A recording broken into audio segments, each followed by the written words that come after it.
Our first assignment together is a missing person commission. There's no need for combat or venturing into any hollows, so it's completely safe.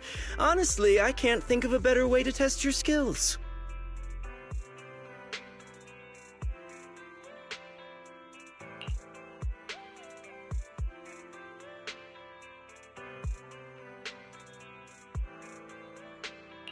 Not to be rude to the client, but guiding people through the hollows is what a proxy does. A commission that doesn't even require stepping in one seems kind of pointless for us to handle, right?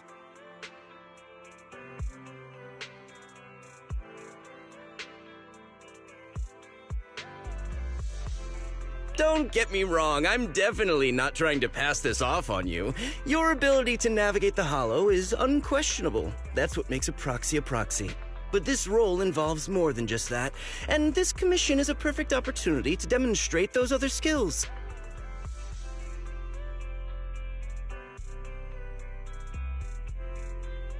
To be honest, the client barely gave us anything to work with, just pieces of info. That's why this is a perfect chance to show off your skills in gathering intel, spotting details, and negotiating. All the makings of a top-tier proxy.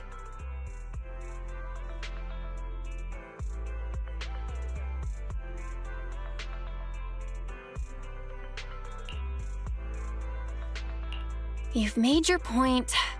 Guess we can't refuse now. Let's see the job.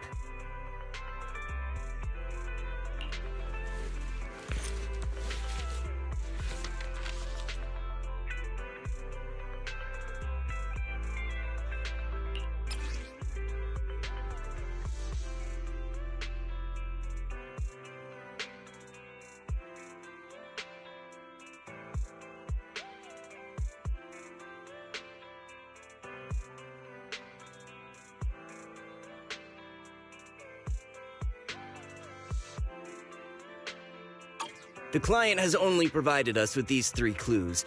All we know is that the woman in the photo is your target. Just a photo. So even the client doesn't know her name, identity, or whereabouts? And what's the deal with the harmonica and the sheet music?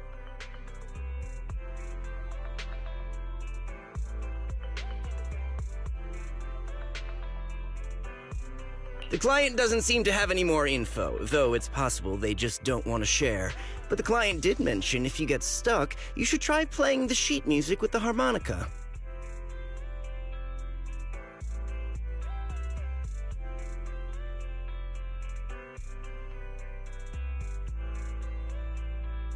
Well then, I'll leave this commission in your capable hands. Keep me in the loop if you make any breakthroughs. Just ping me on Knock Knock.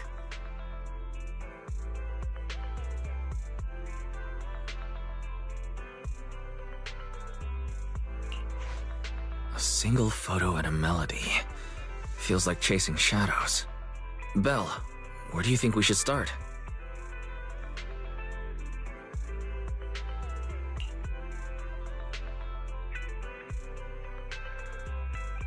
Maybe we should start with Port Elpis. A woman with her eyes covered isn't exactly someone you see every day. Remember when we went to visit the sea? I'm pretty sure we spotted someone like that back then.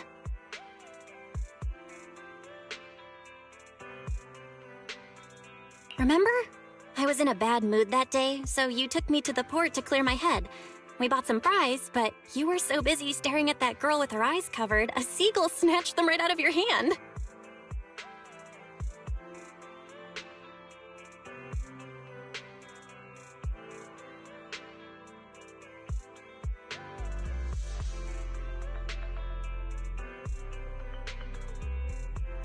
Why do you sound mad? Now that I think about it, that woman did look a lot like the one in the photo. I was just a bit distracted. I didn't mean to stare. Next time I'll make sure to watch my fries more carefully.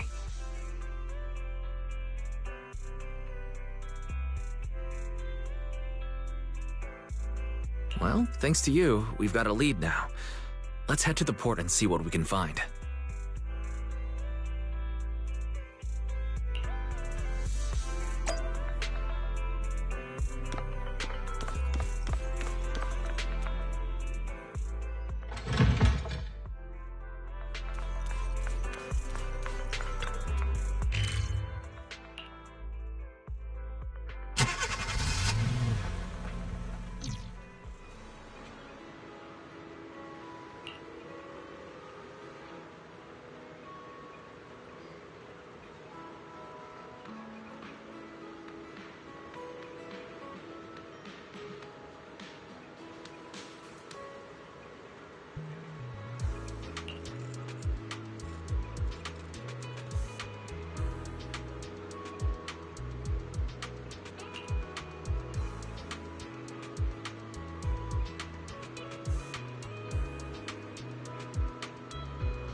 No luck on my end.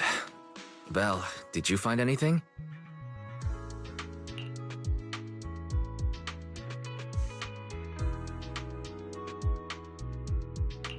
I was wishful thinking to assume that a quick stroll through the port would solve this. But since we're here, might as well give the harmonica a try. Whether it works or not, you owe me some fries before we head back.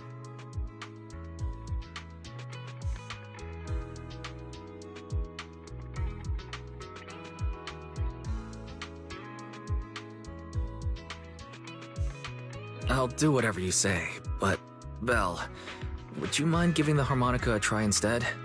I'm curious to how it sounds.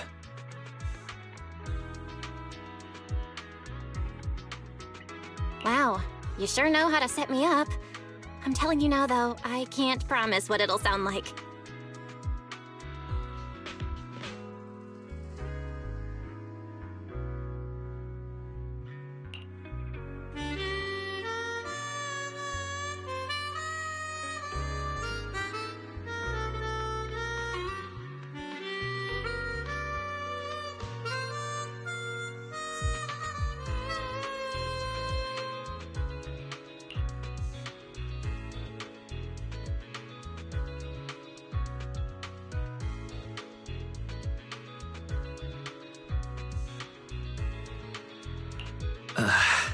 How do I put this? It sounds okay once you get used to it. But nothing happened, so I guess we should just get some fries and head back. Excuse me. Were you the ones playing the harmonica just now? Sorry. My sister didn't mean to make such a commotion. We'll just... Wait. You're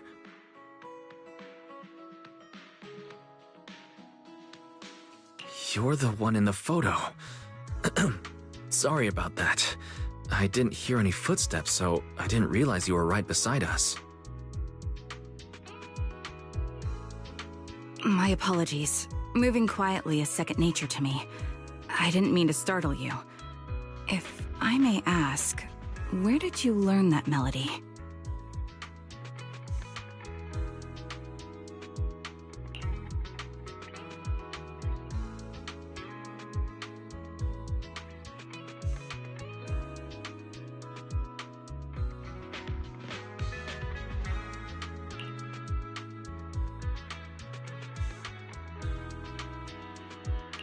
Well, the two of us are proxies, and this song was given to us by a client. We never thought it would actually help us find you. Our client is the one looking for you. Why don't we discuss the details somewhere else?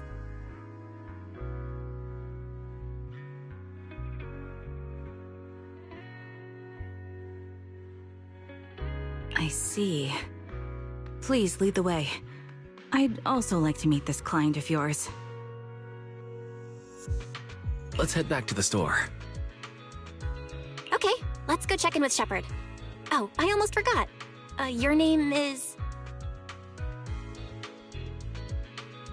My real name. I haven't used that in a long time, but I do have a code name. You can call me Charon.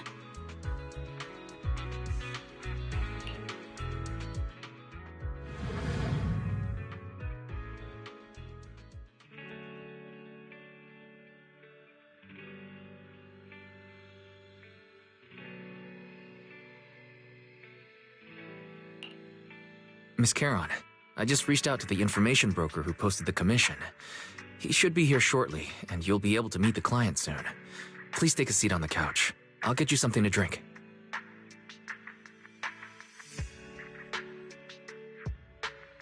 Thank you, but please, don't mind me.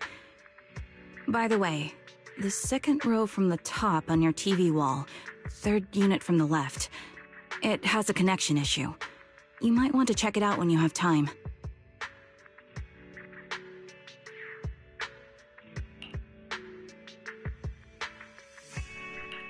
Let me see. You're right.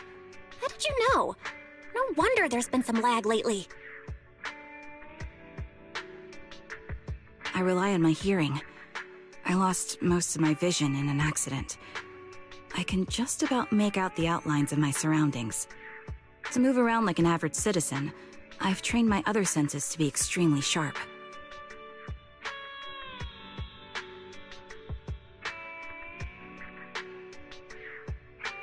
I heard a faint buzzing sound.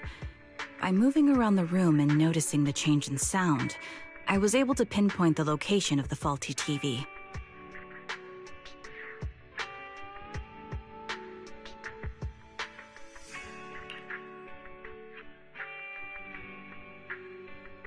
Sorry.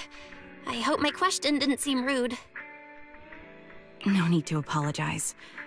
Vision isn't the only way to perceive the world. As proxies, you two should know that better than most. Anything that can be seen with your eyes can never be considered a secret.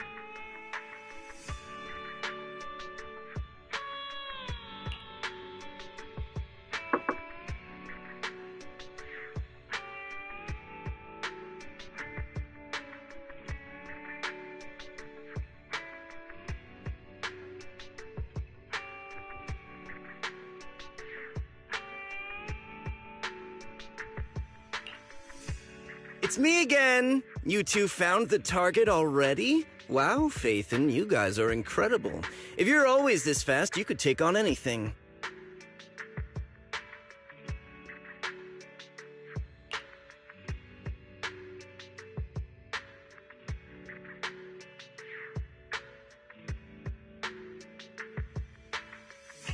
High efficiency? It's nothing really. By the way, didn't the client come with you? Karen here would like to meet them.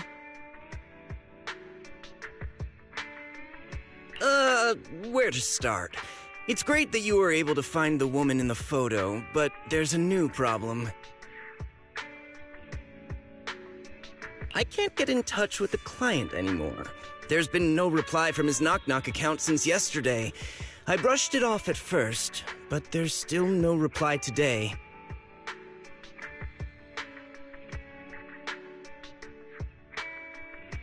Just when I thought he might have skipped town, his account suddenly sent me a location, the edge of a hollow. Who sends something like that in normal circumstances?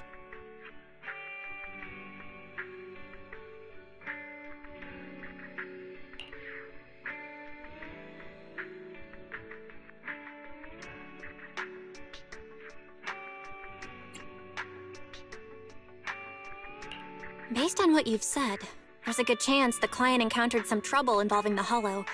Still, it's too early to say for sure.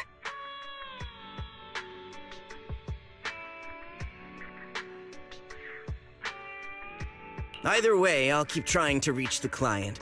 I hope he's alright. Let's stay in touch for now. We won't be wrapping up this commission for a while.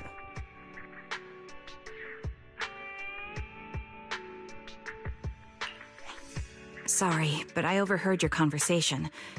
Could you share that location with me? If I investigate the hollow, I might pick up some clues. You're Miss Charon? No offense, but the hollow isn't somewhere just anyone can waltz into.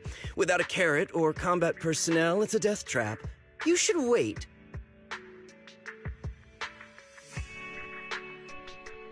I'm a soldier. I served with the Eridu Defense Force under the Chrysoberyl Division. Even after retiring, I've made countless trips into the hollow. You can trust in my combat skills.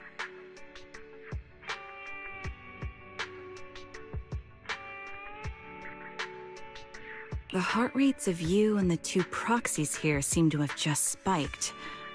Don't worry. My military days are far behind me. I have no current ties with them.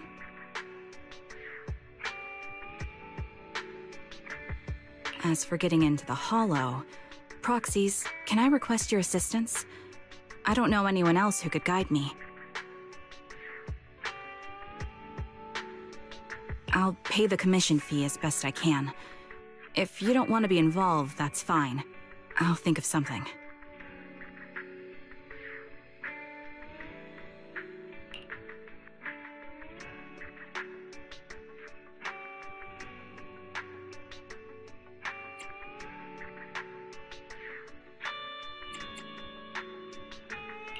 We'd like to find the client ASAP too. I mean, who's gonna cover our commission fee otherwise? Besides, if we said no, you'd just head into the hollow alone, wouldn't you? How did you know? So that was your plan? You just remind me of how Wise and I used to be. So desperate to find someone that we didn't even care if we were ready or not. Well, since Miss Charon wants to continue to investigate, I'm willing to act as the proxy for no additional fee. You can relax, Shepard.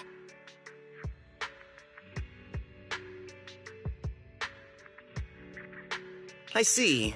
That works for me. With the client still unreachable, my hands are tied. Please, look into the hollow, and be careful. I'm really sorry for troubling you both.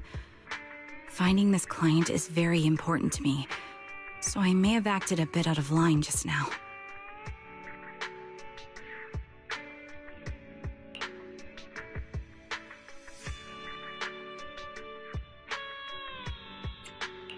No worries. Seeing how determined you are to find the client, we couldn't just sit by and do nothing.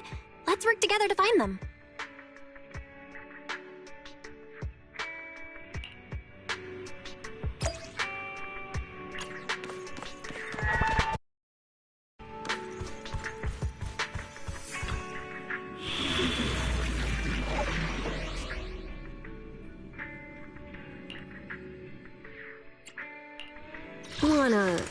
Hey, don't look down on— which? You want to test my— Man, is I. You're right. Does this count as a summer activity? Need something? Go ask my colleagues.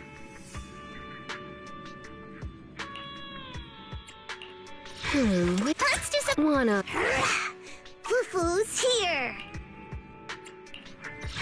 which a— Say, how about a little late-night adventure? Wanna— Do you want Starlight? Needs— How can I help? I shall follow your— Had made Rena— Standing by. Is it? This weather's perfect. I am the Eye of Ol. I only hit— You want— I can be. Nothing to fear.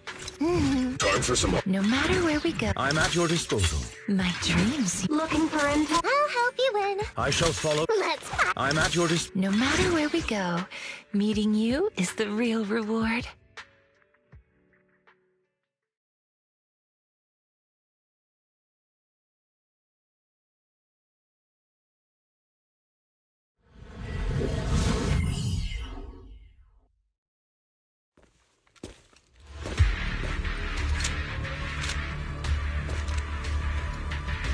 Miss Charon, I need some time to calculate the hollow route. Please wait a moment. Leave this to me, Proxy. Actually, I've been to this hollow before for reasons.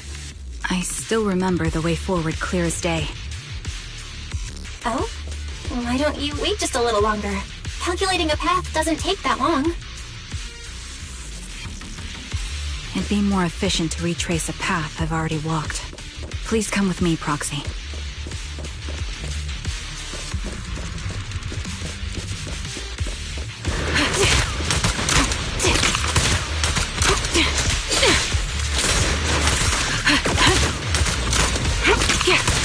The enemy is ambushing.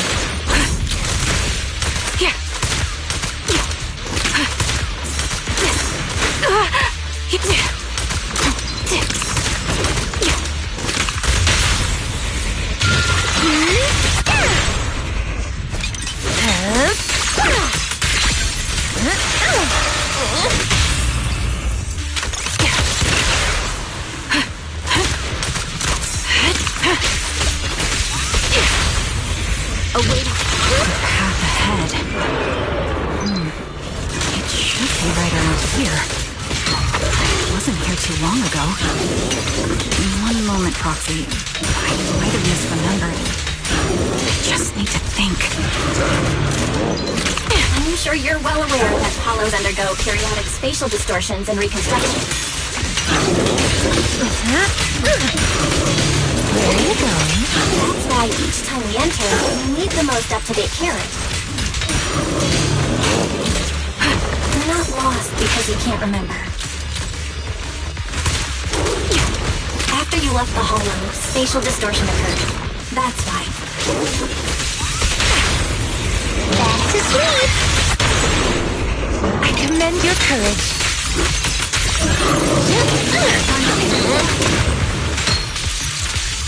Are you ready for this? The next page is the ending! I'll take control. Lumber in the mix.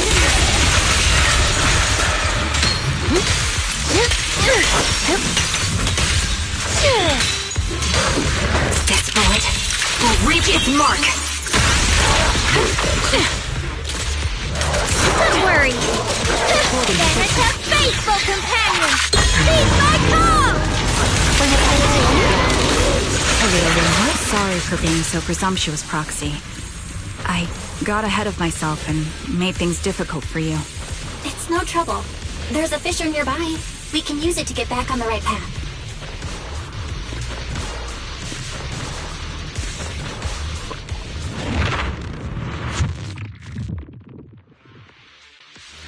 By the way, Miss Caron, how are you so fluid when you move and fight? Is it because of your sharper hearing and heightened senses? That's one part of it. In fact, my eyes gained some unique abilities as they changed. I can't see most things clearly, but I'm able to detect the etheric fluctuations of nearby humans, ethereals, and other objects. Now, I call this ability ether vision. Quite the ability! Given your combat stuff. Wait, something's up ahead. There's someone on the ground. Ugh, it smells like blood.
What could have happened?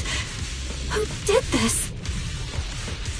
Given the depth of the wound and the caliber of the bullet, the killer was a sniper, just like me. Proxy, stay vigilant and get behind me. The killer may still be nearby.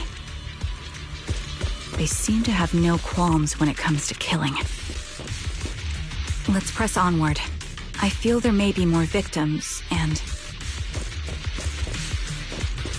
I hope nothing's happened to the client. The surrounding ether levels have significantly increased.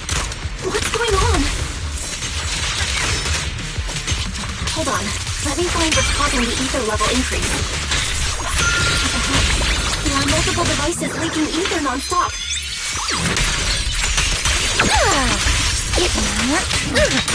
Those are high-pressure ether storage tanks, filled with highly concentrated ether. As soon as the valve is opened, the ether will flow out at a fixed rate. Wanna play a game? Such high ether concentrations will make the nearby ethereals more active.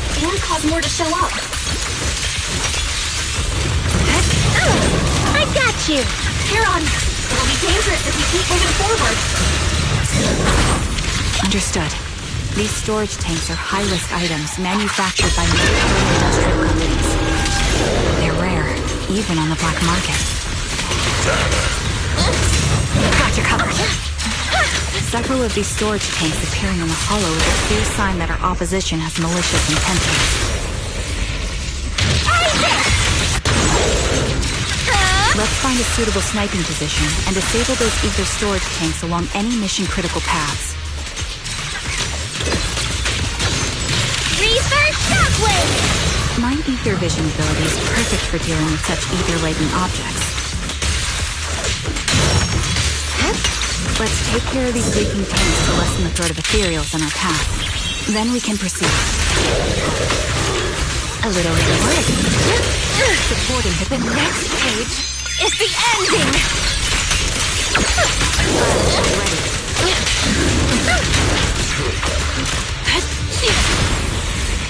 Cleaning out!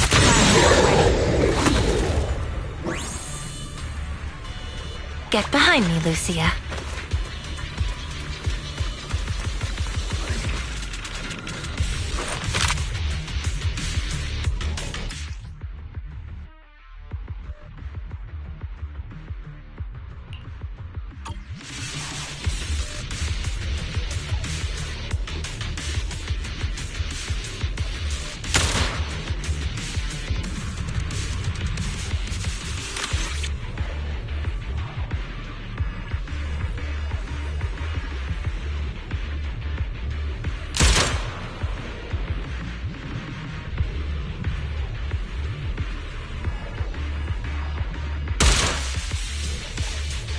High-pressure ether tanks have been disabled. We can keep moving.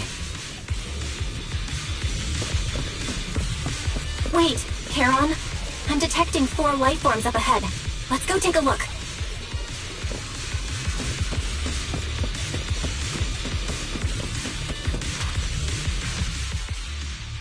Proxy, there are 4 people over here. They're all still alive. I'm not detecting any ether fluctuations from any other life forms nearby.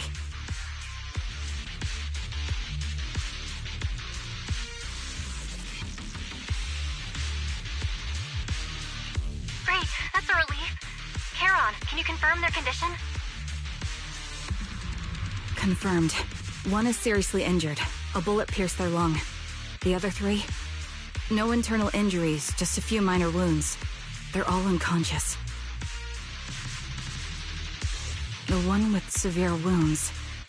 His etheric fluctuations are nearly completely gone. He's beyond saving.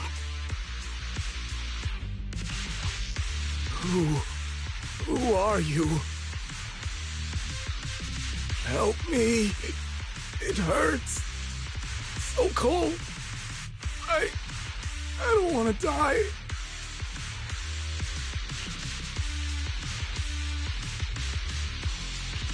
There must be something we can do. I'll contact the hospital, and we can get him out of the hollow.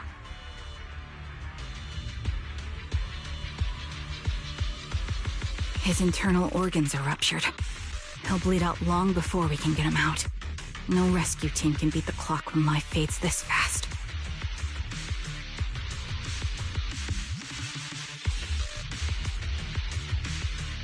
Am I dying? I just want to go home.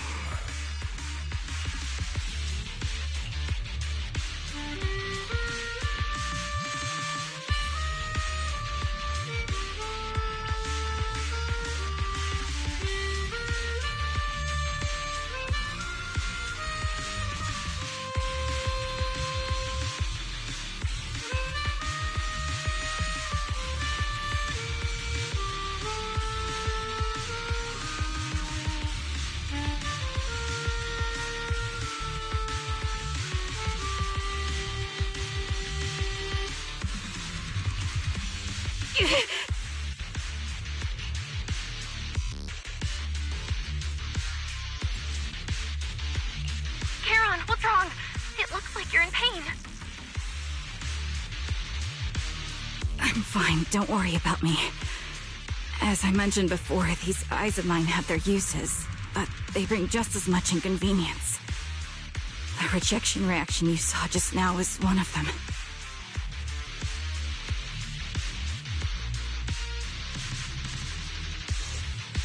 Staring into death, it's not something I handle well.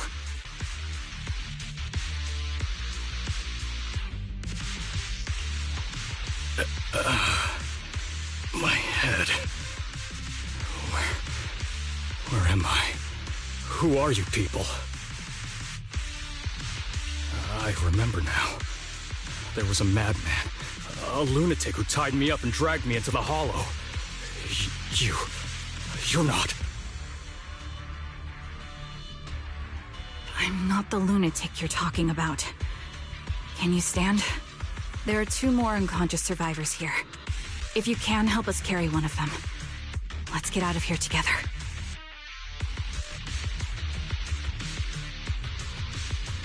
Leave? We can leave this place?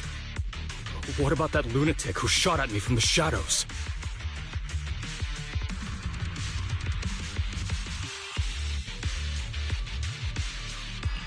The culprit should be gone by now. Heron, let's get the survivors out. Follow me.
Thank you all for assisting me, even though I'm a stranger.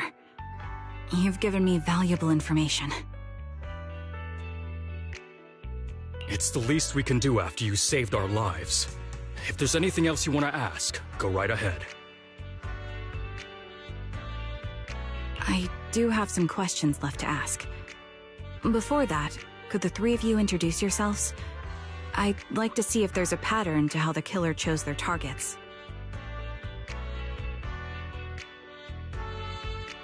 I'll go first. My name's Zoe. I used to be a soldier in the Defense Force, but now I'm just working a regular desk job at a private company. Don't let that fool you, though. I've earned my stripes.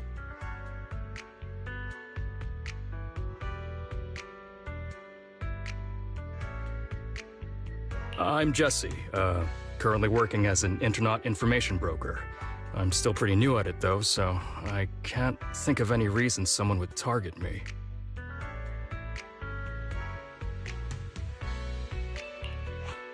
My turn? I'm Erin. I was also in the Defense Force, but now I'm unemployed. Actually, I have a question for you all.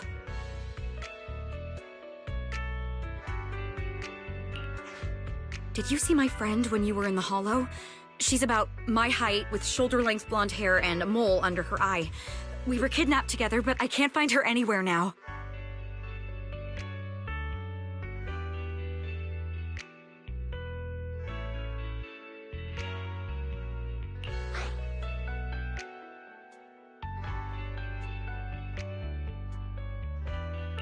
If I recall correctly, we didn't come across anyone like that in the Hollow, among both the survivors or the bodies.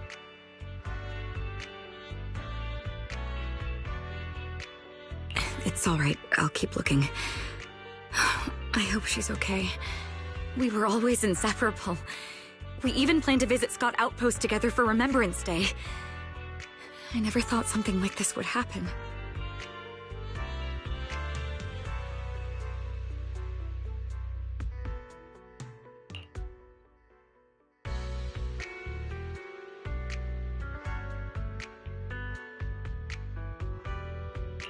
Remembrance Day? What's it about? As the name suggests, it's a day organized by the Defense Force for the families of deceased soldiers and veterans. People gather to mourn their loved ones who died in the fall of the old capital and find comfort in each other's company.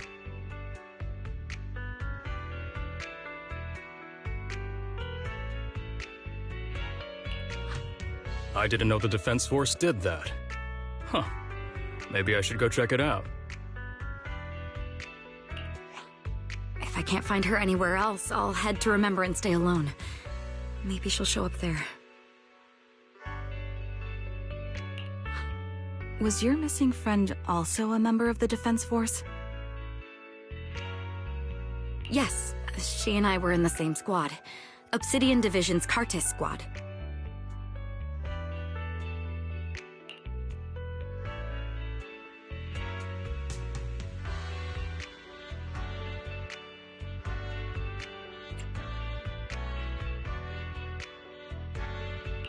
This sounds like a series of murders targeting the Defense Force. But Jesse wasn't with the Defense Force.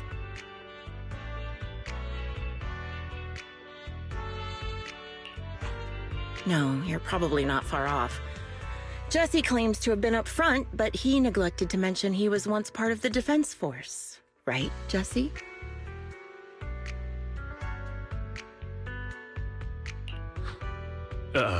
Well, that's...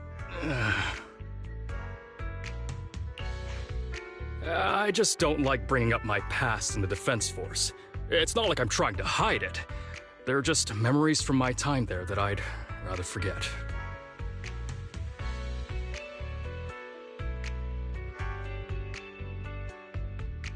I was part of Obsidian Division's Noct Squad. That's the absolute truth. I was also in the Obsidian Division, Impera Squad. I don't know who those who died in the Hollow were, but it seems the killer really is targeting members of the Defense Force.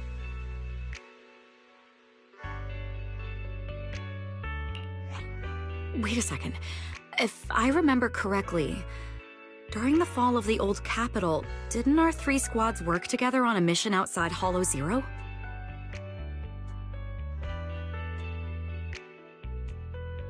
We did? I don't really remember. I have a vague memory of it, but there were so many people on the mission, I don't remember your faces.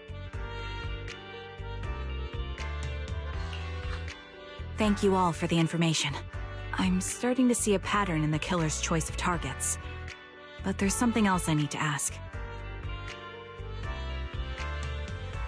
I came to this hollow because someone I'm searching for sent me its location. And that person was likely being held by the killer as well. Did you happen to see anyone else?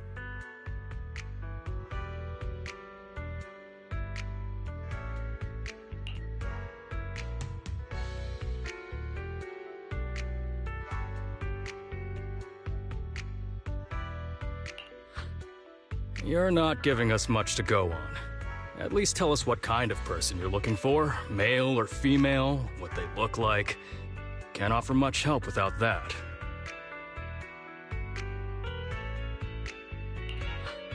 Sorry, I don't have much else to share.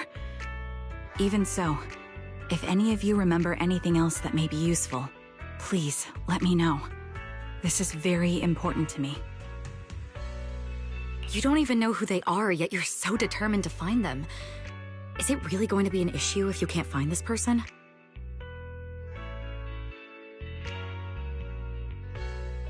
Maybe. I've been searching for someone for a long time. They might be the key to achieving my goal. I see. Whatever happens, I hope you find them. If there's anything I can do to help, just let me know. Thank you. But please, prioritize your own safety. If the killer is targeting former Defense Force members, there's a good chance they'll come after you again. Stay vigilant.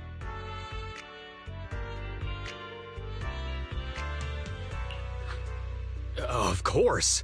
Once I've checked out Remembrance Day, I'm locking myself in my room and throwing away the key.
Phaethon, you've already been to the Hollow and made it back safely?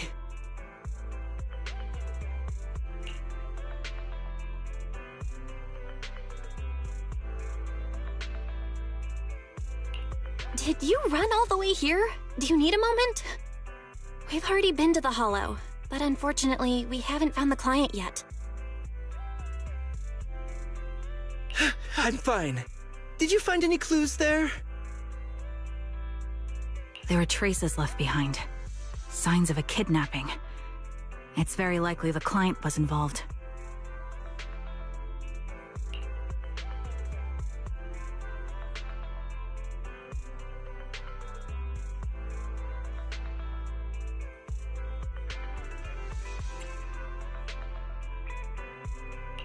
Yeah, it seems the client was kidnapped, brought to the Hollow, and later moved again.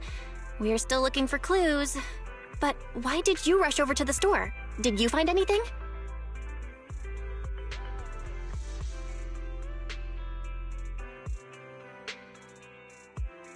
Well, just take a look for yourself.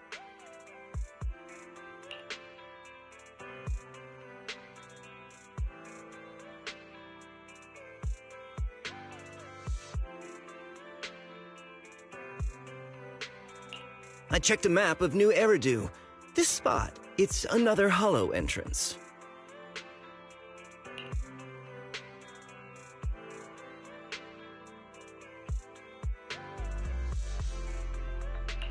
We've been chasing dead ends with absolutely no clues, and now one just appears out of nowhere? Something smells fishy here.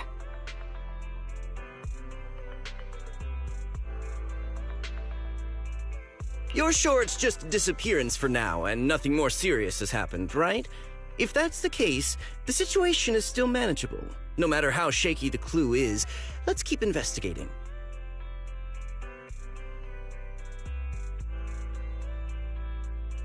Just be careful. Any casualties and this will become something beyond our control. At that point, stop the commission and contact me. I'll bring in some professional Hollow experts to deal with the situation.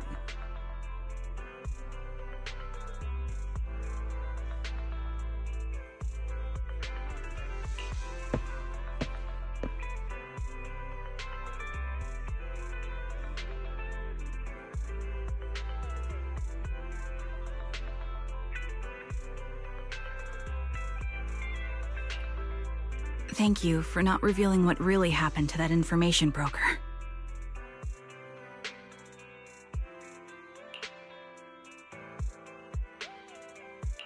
Don't mention it. But I have to ask, why are you doing this? Calling for help might have been the safest way to handle the situation.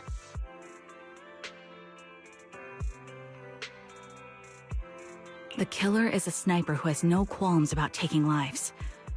Judging by the victim's injuries, it's clear they know how to deal a fatal blow and how to inflict pain without causing death.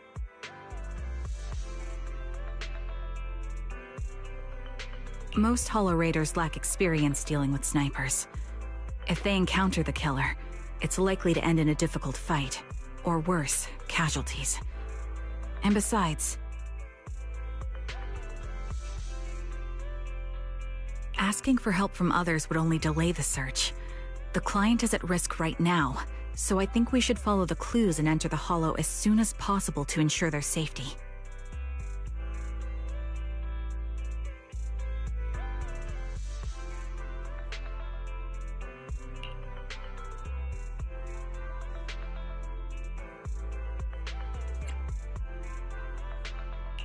I helped you keep this from Shepard, but I have to admit, it's just too dangerous.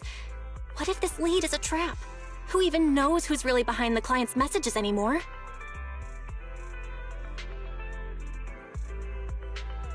I understand, I really do. But what if we're late and something happens to the client? Why is the client so important to you, Charon? Would you be willing to tell us? Are you so set on finding them because they're connected to the person you've been looking for?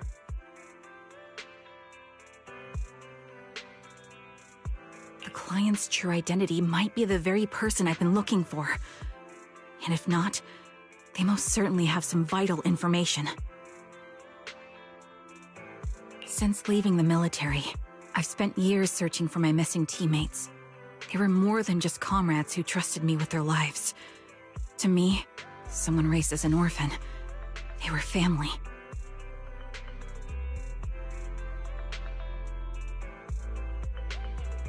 I've scoured countless hollows and every corner of New Eridu to find them, but I've never found a single lead. Until I met you and heard that melody on the harmonica.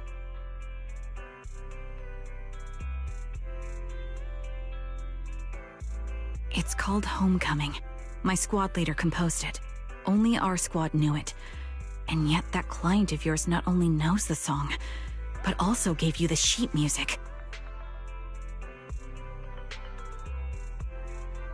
Please, Proxy. This client is the only lead I have left. I'm certain my teammates are still alive. If this trail goes cold, I don't know when I'll get another chance to reunite with them.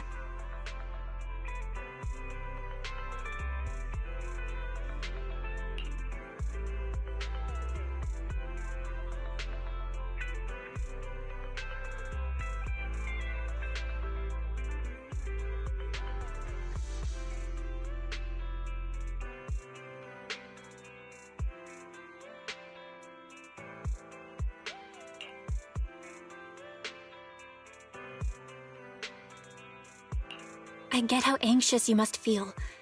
Let's face this together. But this time, we really need to be extra careful. Thank you, Proxy. I feel much better knowing I have your support. You can trust me.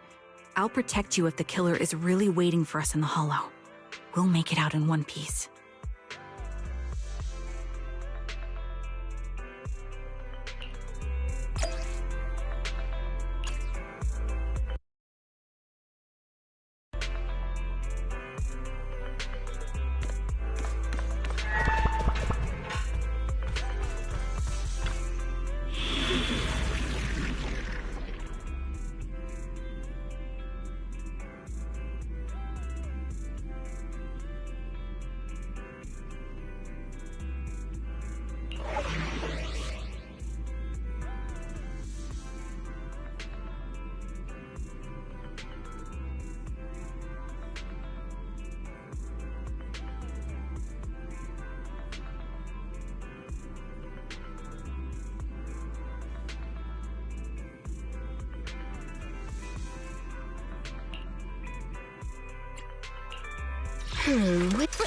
This is the path.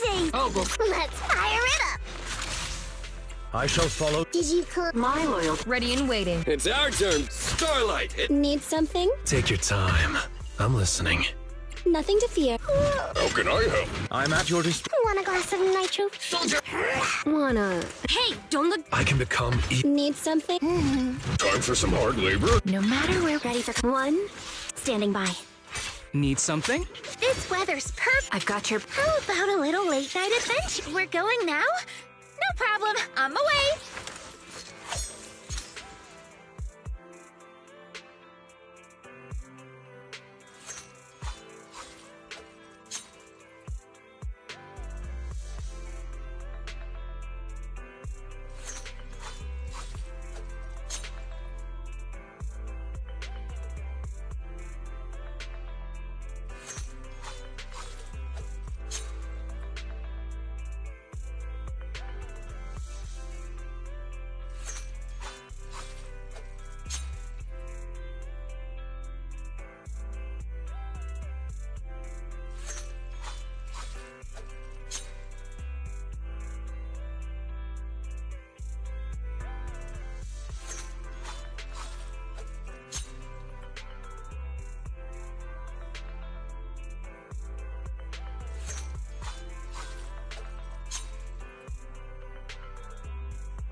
Let's do something so. Do you want me to fight? I have two. Come on. Let's go. Waiting for my loyalty. I'll help you. I'm at.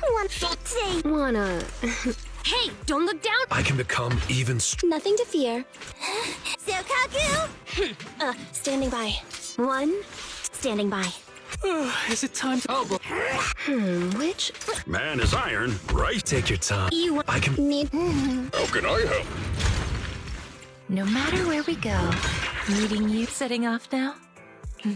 I'm ready.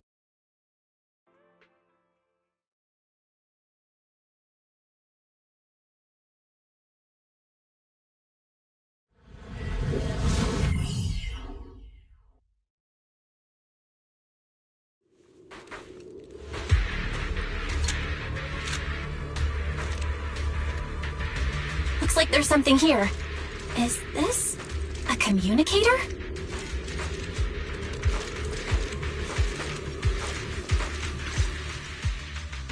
Proxy, look at this. A communicator left right at the hollow's entrance.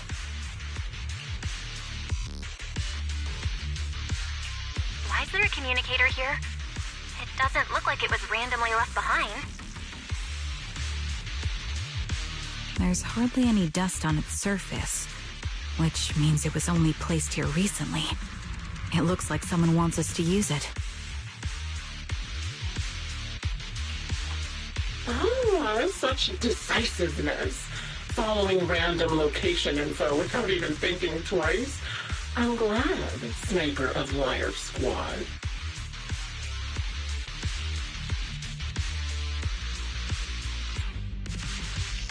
Who are you? And by Sniper of Liar Squad, are you referring to Charon?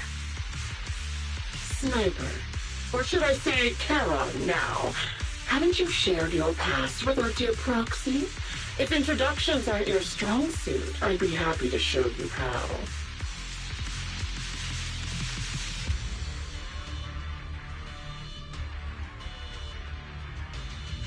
You can call me Grim Vulture, the one behind this string of murders. You see, I've been working my way down a list, crossing off names.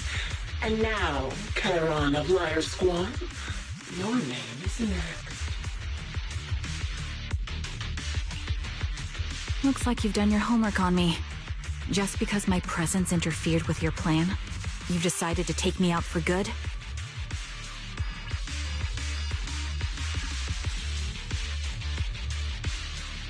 I thought you were just going to be another obstacle in my way. And now, with you in my sights, this must be some kind of destiny. I'm not sure what you're referring to, but I'm looking for someone. Given that you're waiting at the hollow entrance they shared, I'm guessing you have them.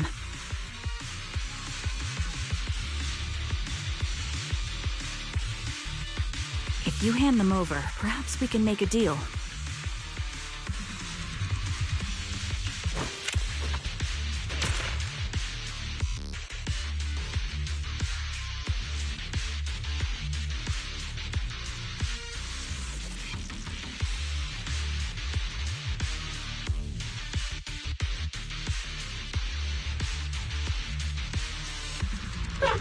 So your version of making a deal is stalling for time to locate me and lining up your shots? Can't say I'm surprised. After all, that's exactly what I plan to do too.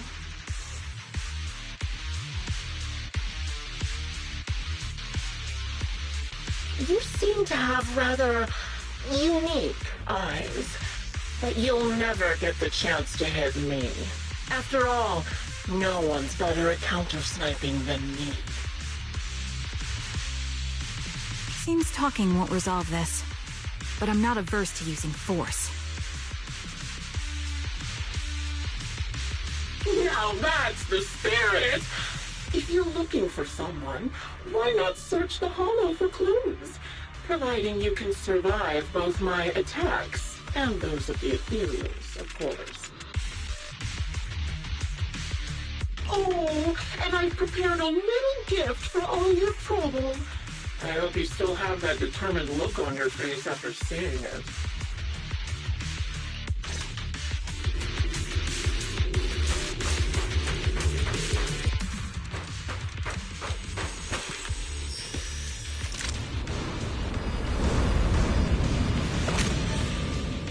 Watch out for Grim Vulture taking shots from afar! something we can do?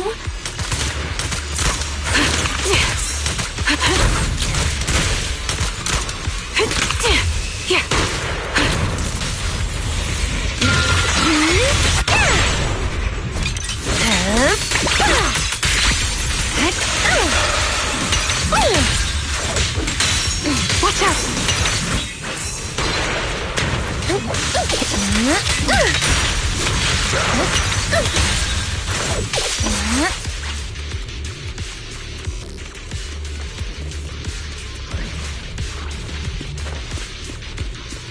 I found a box. Something feels off about it.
You still remember what's inside the box, right?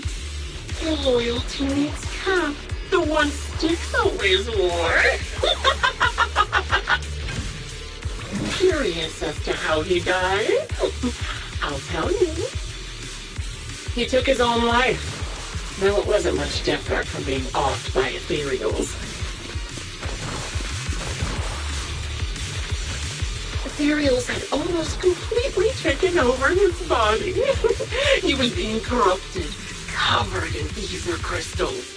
His core was almost fully formed.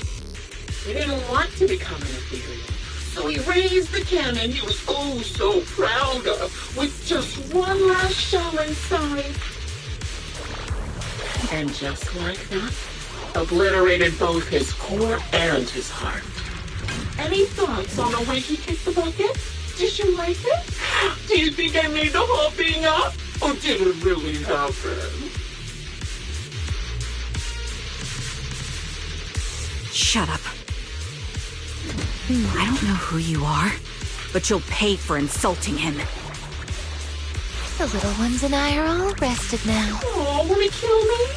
Then come to my next surprise spot.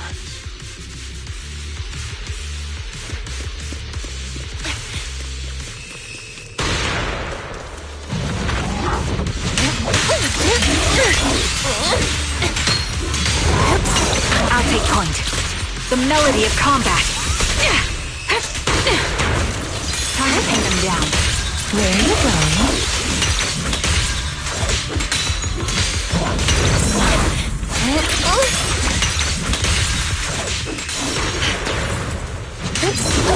Behind me. Back to sleep. I commend your courage.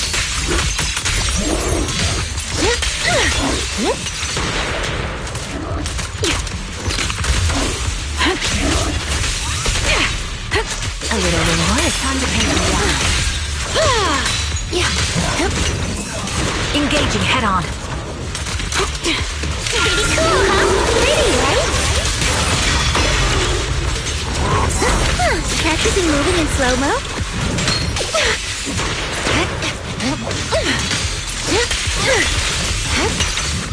Rest amidst the ice.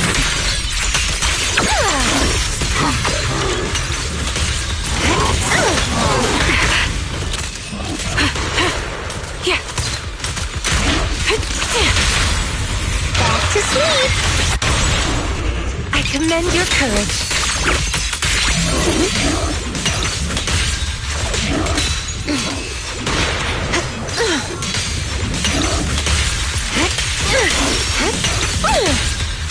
Copy. Increase firepower. This bullet will reach its mark. Leave it to me. The name of the night, emissary. Pretty, right? Supporting position.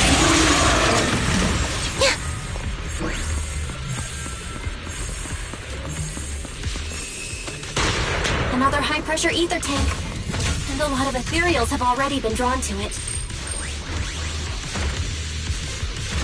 Leave it to me, Proxy. My eyes will take care of them.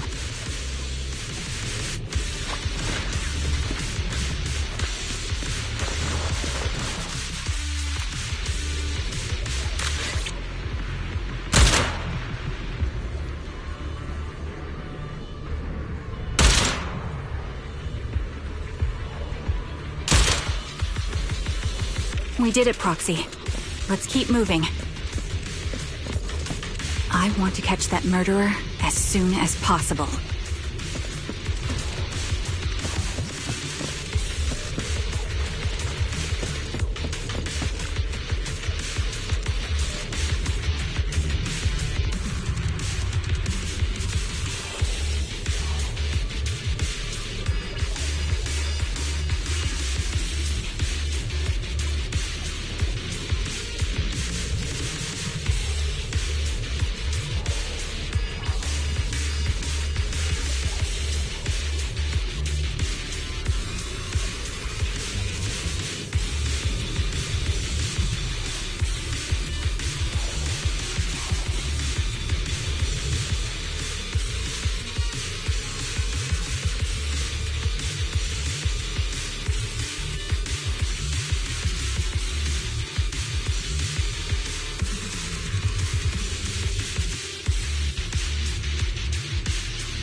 Acheron's favorite gloves.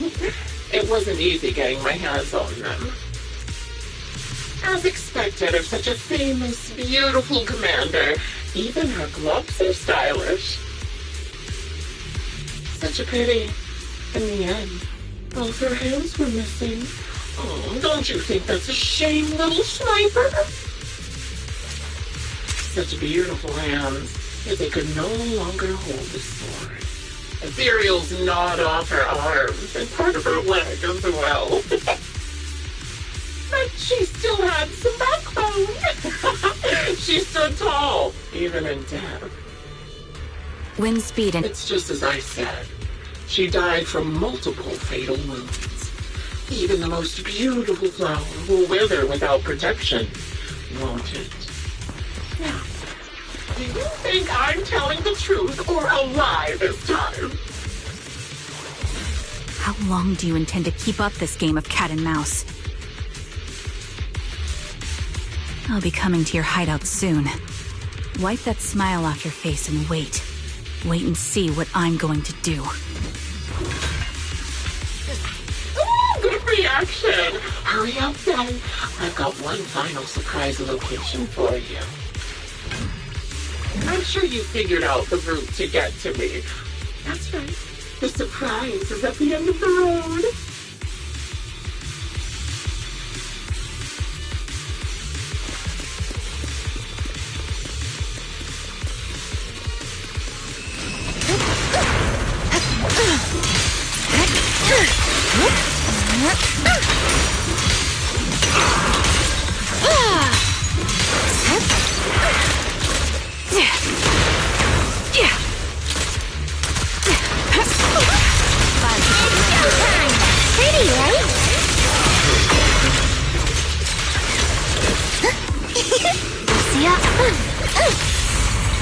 The target's weary. Going out already?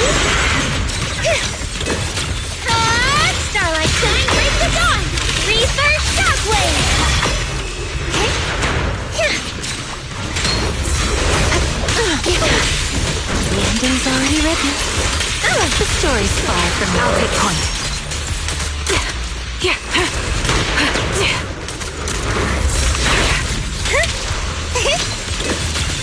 Like a shadow!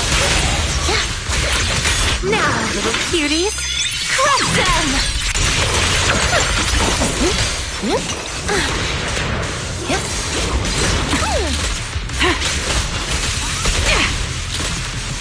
As for shadow, the target's weary. Going out already? Time to let the hammer fall!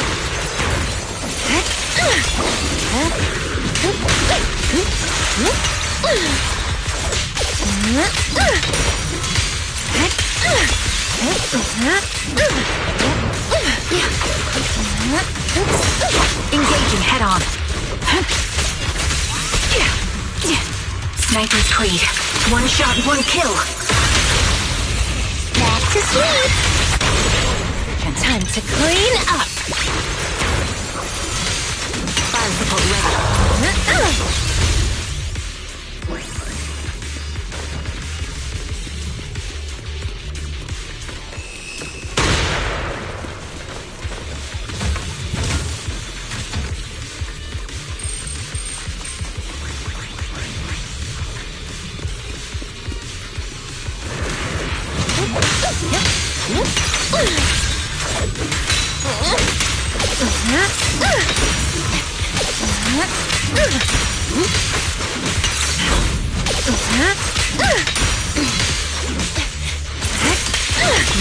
Bloom again, you will rest amidst the ice!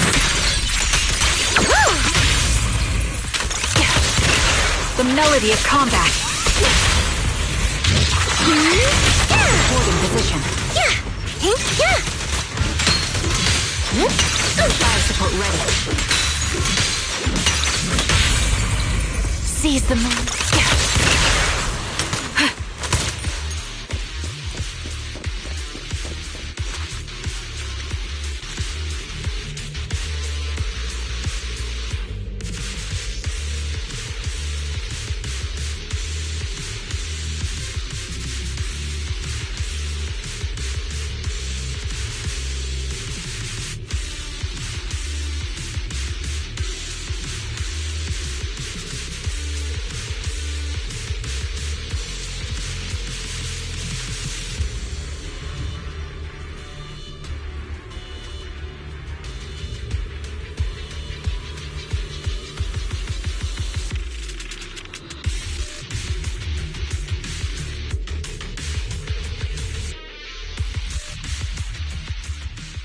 Congratulations!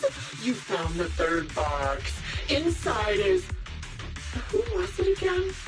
Oh, right. A piece of bloody fabric from Cocytus's clothes and some damaged engineering gear stained with Lethi's blood. There weren't enough boxes, so I had to cram them together. They're just a medic and an engineer. Not exactly combat material, right? Surely you're not mad, are you?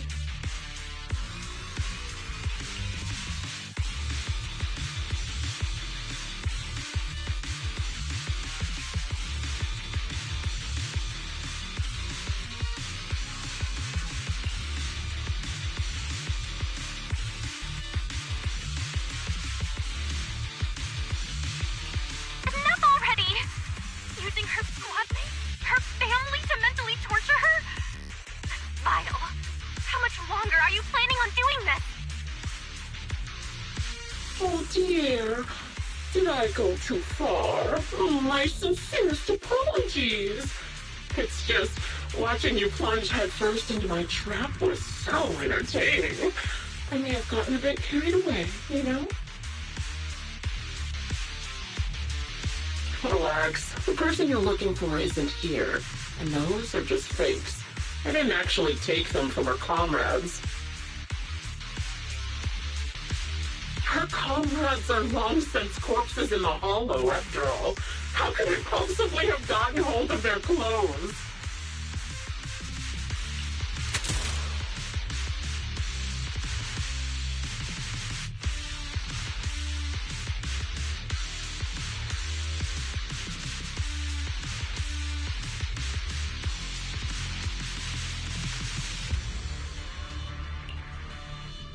a decisive strike to be sure.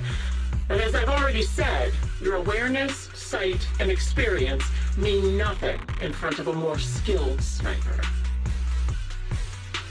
I didn't expect to kill you so easily. There was a subtle change in your ether fluctuations the moment I fired. That was all I needed.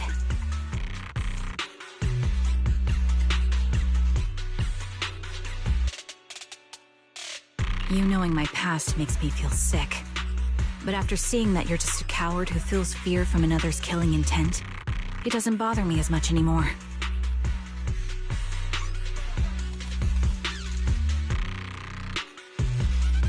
Coward, you say? How fascinating. You were little more than a hollow shell before, but now that you've bared your teeth, you've started looking somewhat respectable. I know your composure is nothing more than a facade. You've never truly faced the weight of your comrades' deaths, have you? I bet your mind is now filled with their dying screams.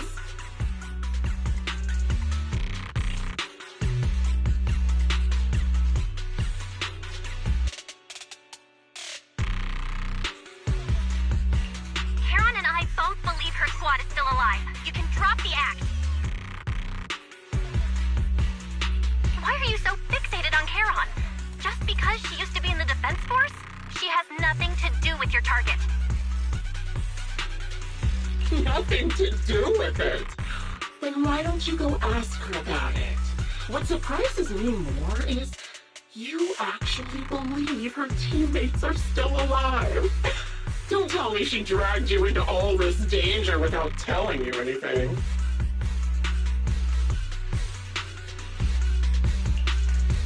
Shut up. If she won't tell you, I will. Those so-called alive squad mates of hers went missing during the fall of the old capital. I'm sure you know exactly what that means. When the old capital fell, countless Defense Force soldiers were either killed by ethereals or became them. The surviving soldiers, struggling to defend themselves, never had the opportunity to carry their comrades' bodies out of Hollow Zero. Obviously, her squad mates, the members of Liar Squad, were among the dead. But since their bodies were never found, she insists they're still alive, even going as far as to deceive her own proxy. It's laughable. I didn't lie to the proxy. They're alive. I have proof. Someone like you could never understand. I could never understand? You think it's hard to understand your childish thought process? If you really have solid proof, why not tell me? Come on, let's hear it! My eyes. I lost nearly 90% of my vision during the fall of the old capital.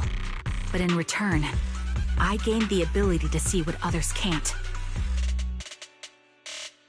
Every second of every day for years, I've seen my squad mates.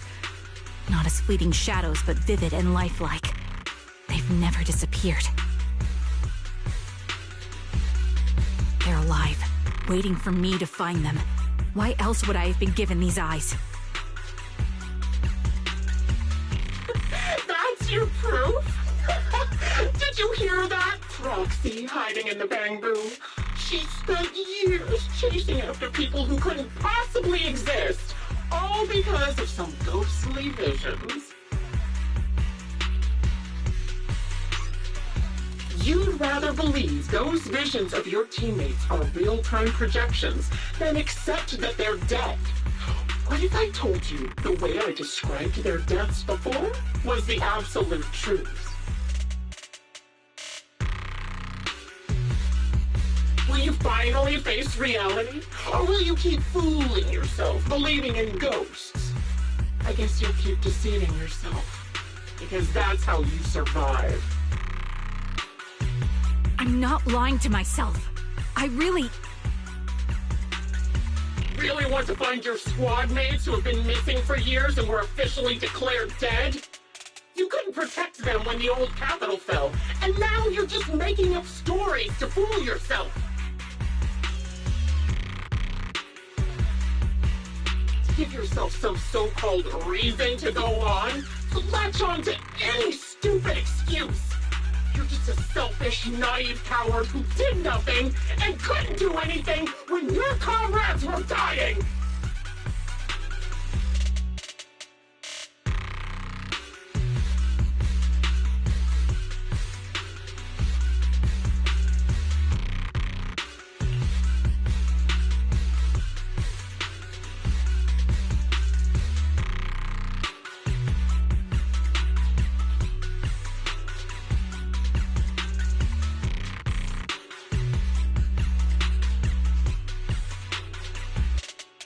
Giving up already? At least you've got a shred of dignity left. Nothing disgusts me more than a useless hypocrite. Enough of this. Time to die, coward.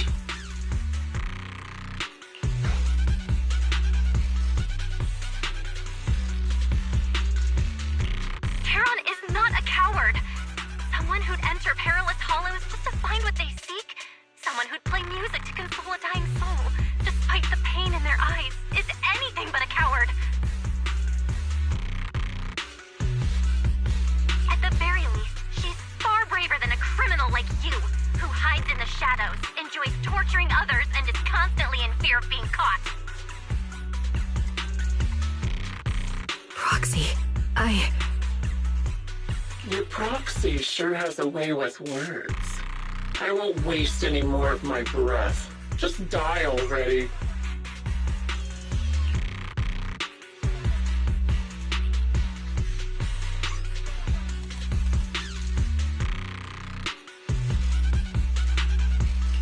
I've completed analysis of the surrounding fissures. Charon, snap out of it. We can use that fissure to escape. Fissures? When did you... Still trying to play tricks.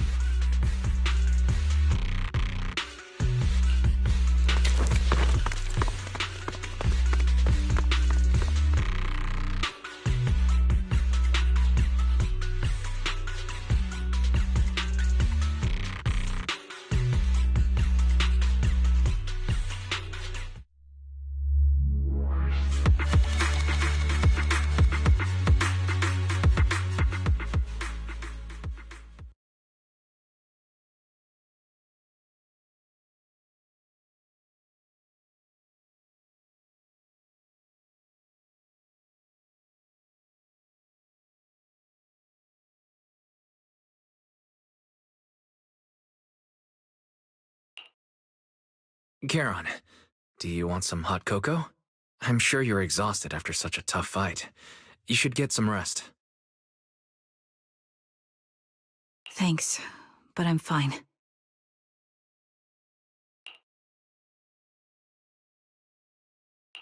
Don't listen to Grim Vulture. They'd say anything to get under your skin. Once we start doubting the truth, we've fallen into their trap. No, Proxy. I think Grim Vulture has a point. Maybe it's all just in my head.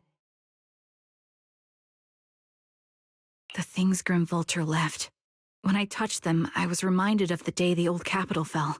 I felt the same sensation when I touched an injured comrade.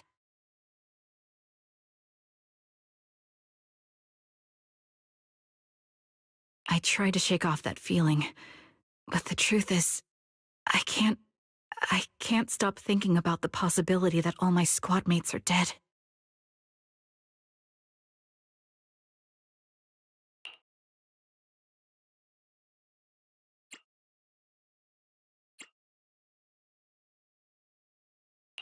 Would you be willing to share more? What really happened to you and Liar Squad on the day the old capital fell? That day, in the first hour Hollow Zero started expanding, Defense Force HQ thought it was just a normal Hollow disaster, and thought they could suppress it with the standard amount of troops.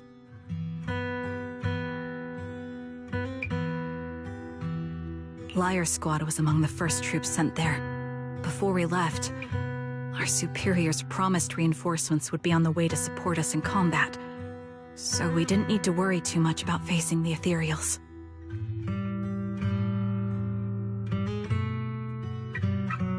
But soon after we began the mission, we realized things weren't going to go like we thought. The Ethereals came at us like an endless tide. The Hollow expanded beyond control, and more importantly, the reinforcements never came. The Defense Force troops outside the Hollow soon realized this was no ordinary disaster. Hollow Zero was devouring Eridu at horrifying speed. The reinforcement plan was called off, and the promised troops retreated. Honestly, even if they had come to help, it wouldn't have changed anything. I watched as members of the advanced force around me died one after another, or were corrupted into Ethereals. Our squad slowly lost the strength to maintain formation. I was a weak point in our formation. An ether shot fired by an Ethereal hit my eyes, corrupting them. Because of that and several other wounds, I shortly lost consciousness.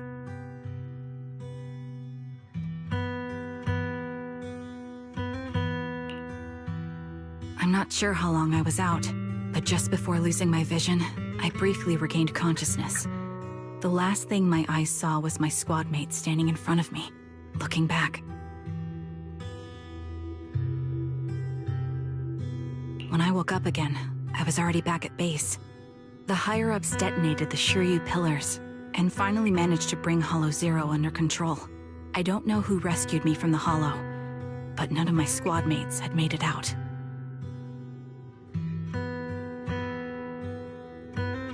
For some reason, the image of my squad mates being the last thing I saw has stayed in my mind.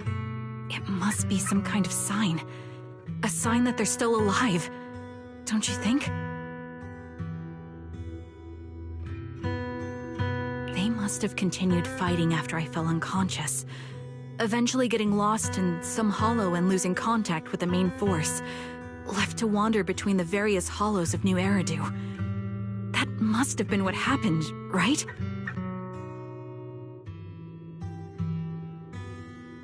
The Defense Force? Civilians? No one believes me. So I decided to find them myself. The reason behind these eyes. It's got to be to guide me to finding them still alive. Am I wrong, Proxy? Are these eyes pointless?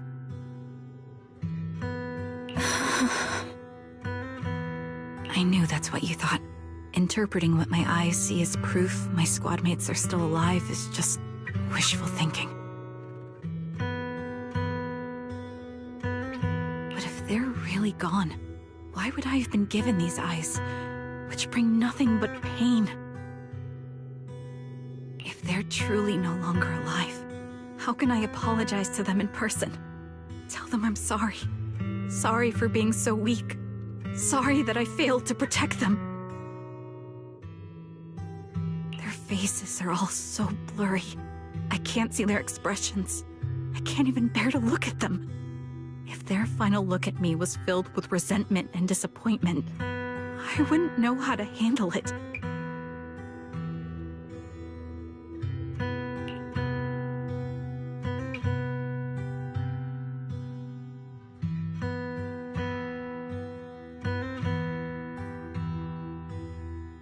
Kiran, listen to me. Even if everyone else thinks you're wrong, Wise and I will never dismiss your determination to find your squad mates.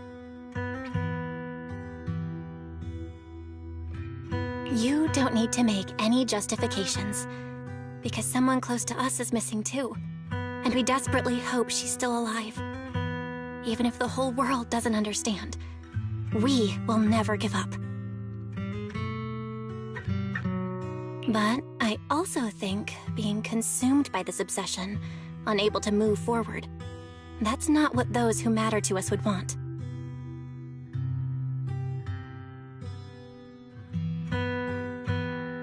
Belle is right. Listen, Charon. You're such a kind person. Maybe that's why you feel responsible for protecting everyone and blame yourself when you can't do enough. But you don't have to carry it all on your own.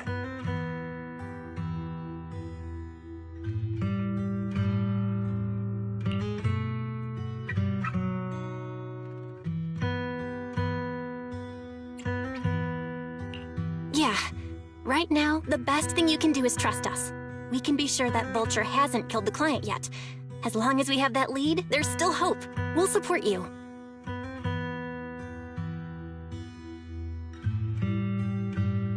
No one can dismiss your determination or will. No matter how things turn out, we'll stand by your side and we'll face it together. Roxy, thank you. I feel better now. At the very least, I want to keep investigating. I'm not just going to stop here.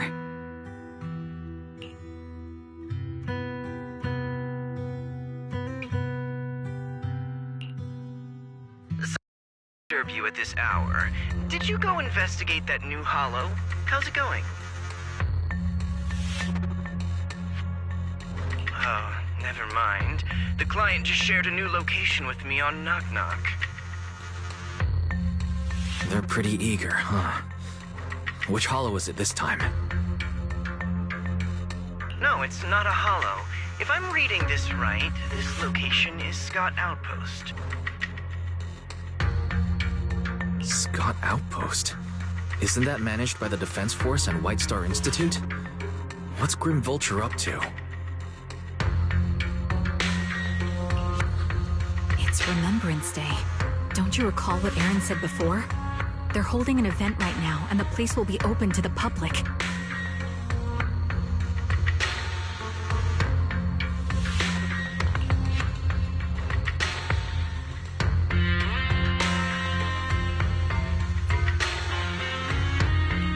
So, they're not trying to lure us into a holo this time. What's the deal? Are they trying to taunt us? Whether it's a provocation or a trap, I'm not missing any chance to face Grim Vulture. Proxy, will you go with me?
I'm sorry for being mean to you before.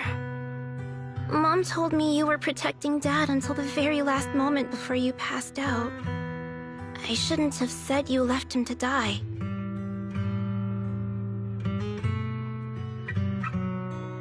I'm really sorry. Zita was really young when it happened, so she was too little to understand, and I haven't really talked about it. I hope she didn't upset you.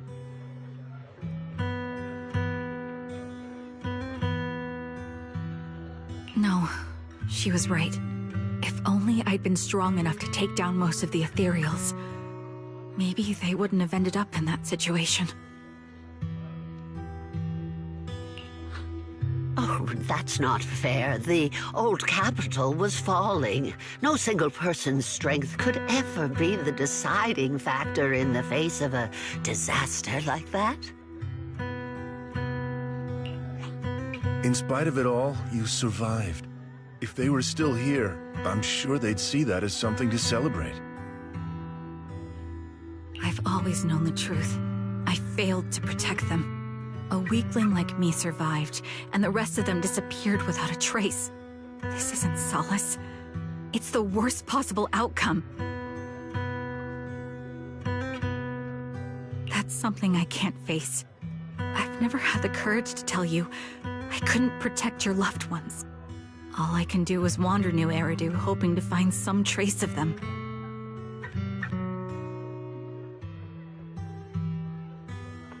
Even after all this time, I still haven't accomplished anything. I'm sorry.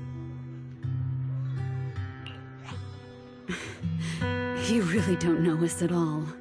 This isn't the worst possible outcome by any means. Styx, my husband, and all his comrades who lost their lives, each one of them left behind their own legacy.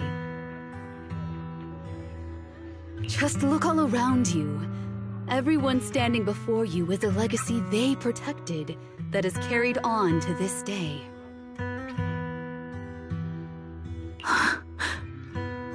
After my husband passed away, Zita and I received survivor benefits. And with all the odd jobs I've been doing, we've managed to get to where we are today.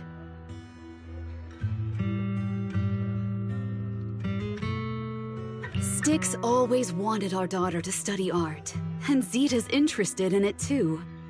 Now, that dream has become a reality. She just got accepted into the art school in Janus Quarter.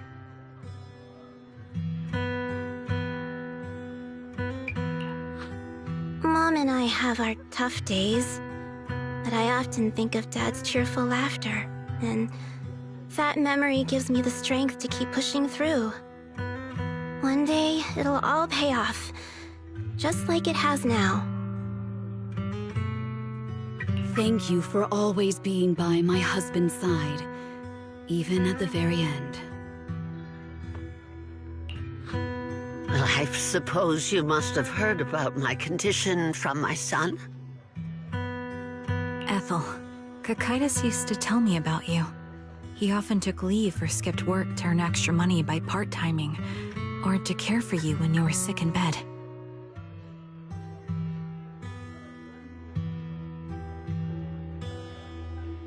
Yes, that's true, but I bet he never told you my illness became so bad that I needed major surgery, and he worked his tail off to raise the money.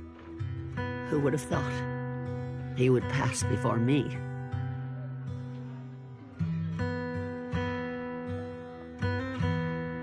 I used the benefits from his death for the surgery, and that's the only reason I'm here today. In a way, his passing allowed my life to continue. Every time I think about it, I feel like I need to keep my body healthy and live a few more years. The sights I see, I believe he can sense them from somewhere far away. When I was too weak to take care of him, it was you and your comrades who stayed by his side. Thank you for everything that you've done for him. As for me, well, I'm currently working as a fashion designer. A fashion designer? Is that because of Acheron? It is.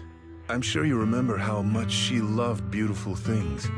She was always into fashion, so I decided to become part of that world. That way, she can always be with me. I admit I had no idea how fun fashion design could be until I actually gave it a shot. I wish I'd figured that out sooner. We would have had so much more to talk about.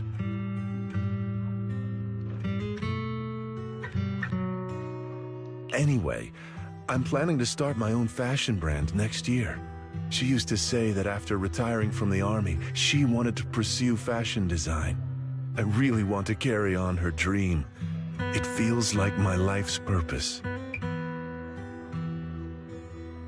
You know, she used to talk about you when she came home for the holidays. How your rivalry pushed her to keep improving. So, thank you. I'm proud of my sister, and I'm proud of you, too. As you can see, all of us have made it to this day, carrying the will of those we loved. So please don't say they left nothing behind. They've always been a part of every pain and joy we've experienced over the years.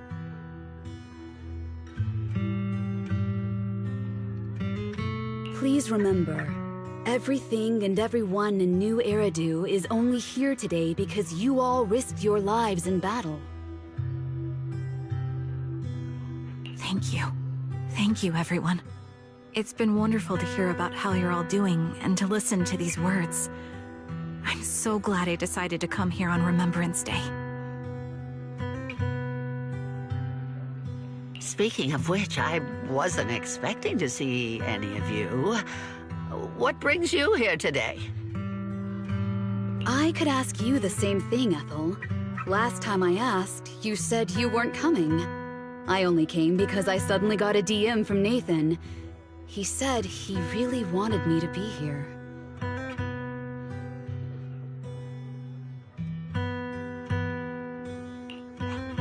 I'm here because of Nathan's message, too. He was pretty insistent, so I thought he'd be here. But I've been looking around for a while now. I still haven't seen him.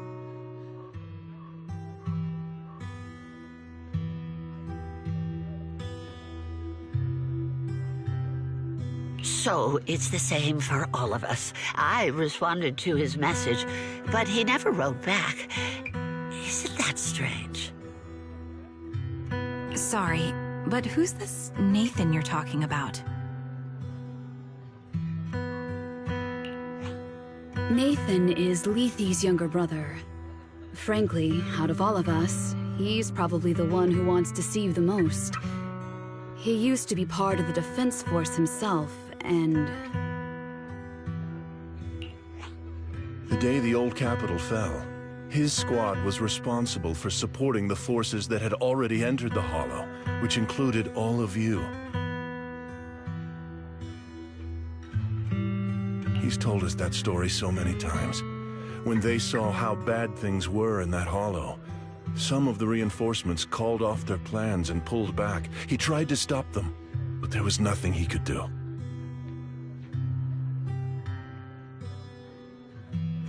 He always blamed himself and wanted to find you to apologize. But the truth is, the reinforcements retreating was inevitable. Shortly after their retreat, headquarters issued the official order. We all lost someone in that disaster. And for a while, we resented the reinforcements for their decision.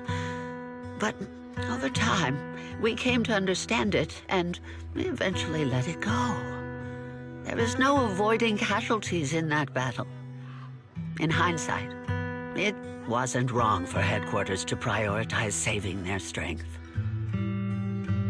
May I ask what the name of Nathan's squad was when he was in the defense force?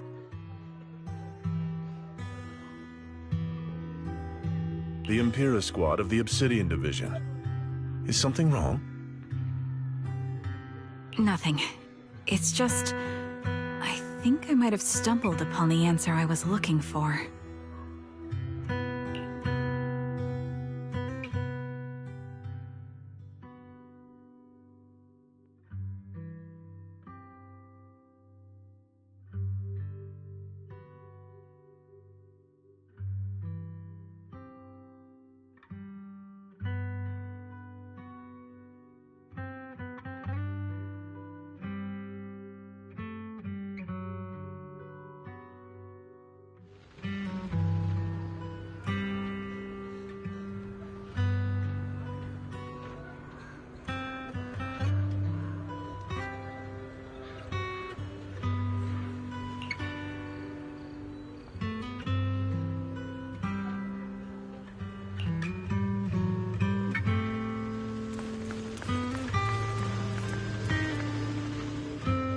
Is that Zoe on the podium?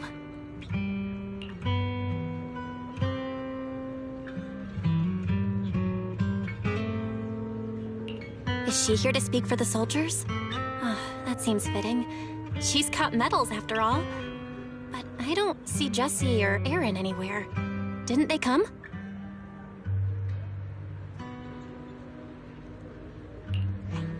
Everyone please, quiet down. Zoe, of Nemesis Squad, a representative of the veterans, will now deliver the Remembrance Day speech. Hello, everyone. I'm honored to stand here and speak on behalf of all of the soldiers of the Defense Force. Today, we gather to commemorate Remembrance Day, a day born from the tragedy of the old Capitol's fall. Many of us lost relatives or friends in the disaster, and I am no exception. Every member of my squad perished in that battle, leaving me as the only survivor. Losing the friends you cherish to the Hollow is a pain that never fades. It's a sorrow that will stay with us, now and forever. However, to the families of the fallen soldiers, hold your heads high with pride for your loved ones who gave their lives. They fought to the very last moment when the old Capitol fell. Death isn't the end, nor a dishonor. It is their eternal medal. They gave their lives facing an unstoppable disaster, exchanging their sacrifice for the world we have today. In doing so, they fulfilled their duties as soldiers to perfection. Without the blood they spilled, Eridu would not have endured, and new Eridu would never have risen from the ashes. In honor of the wishes of the departed, look ahead, people of New Eridu. Our thoughts and remembrance of those who passed will be carried in every flicker of candlelight and in every bouquet of flowers.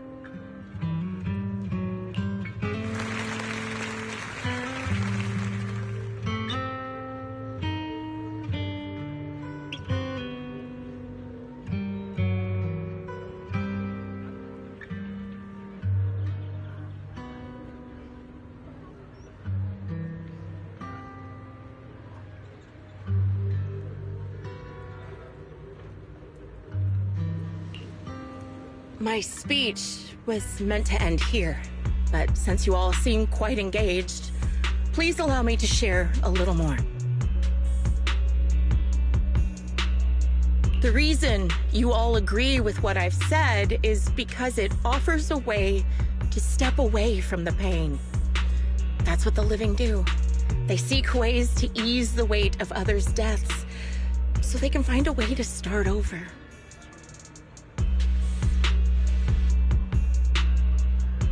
This is the new Eridu of today.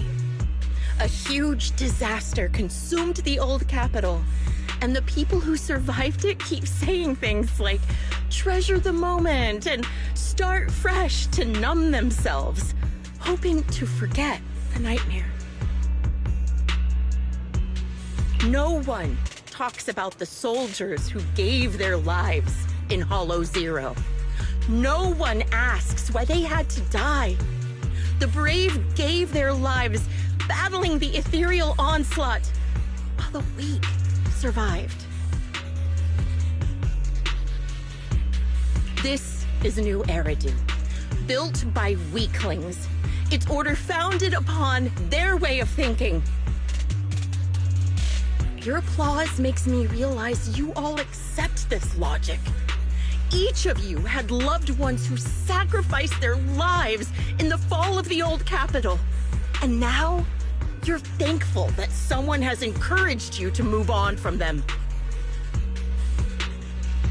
What meaning does the sacrifice of those who died have if you all choose to forget?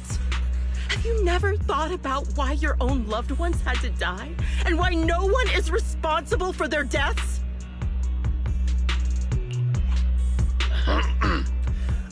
Miss Zoe, there's not much time left for your, Open your eyes! I'm speaking to those who have lost loved ones! If death is the medal for the fallen, then pain is the cross the living must bear.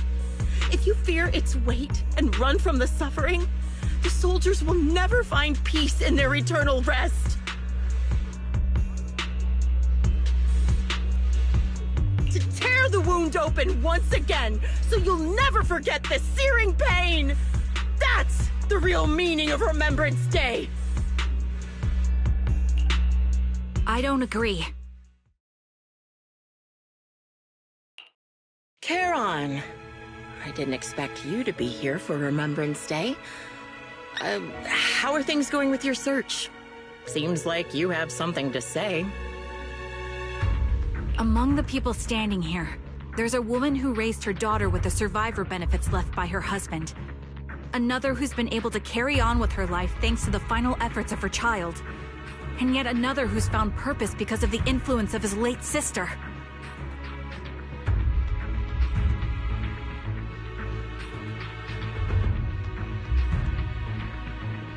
The will of the deceased lives on in every person here.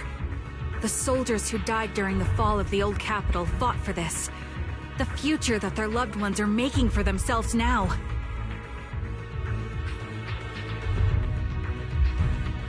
The old me might have agreed with what you said, but someone taught me that pain and hardship can lead to hope.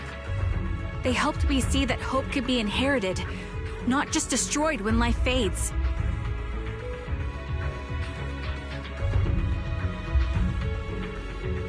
That's why I believe the departed didn't leave us wounded or with a heavy cross to bear, but with a melody. Each of us holds a harmonica that plays the melody of life. At first, it may sound awkward, but it will eventually flow smoothly, taking on our own style, until it merges with our soul.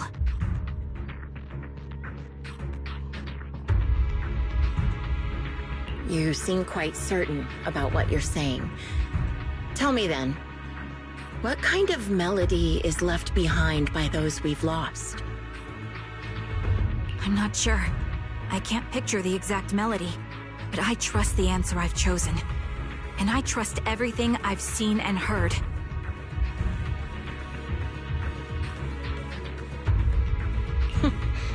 A vague and insubstantial answer, isn't it? I was right about you, Charon. From the moment we met, I knew we'd never really understand each other.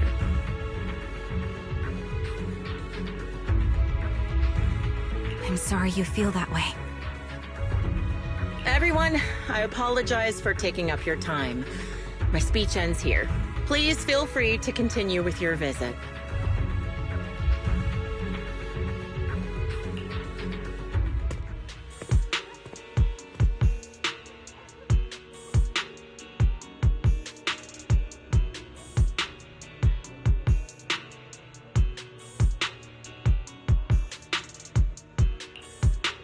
What do you think, Proxy?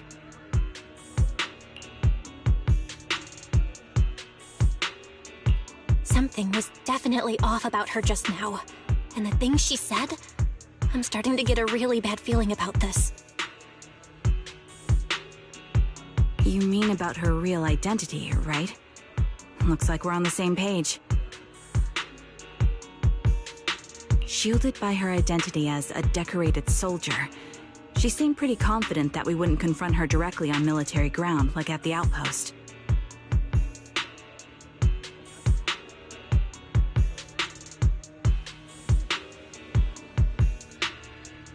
She arrived so brazenly and left without a care.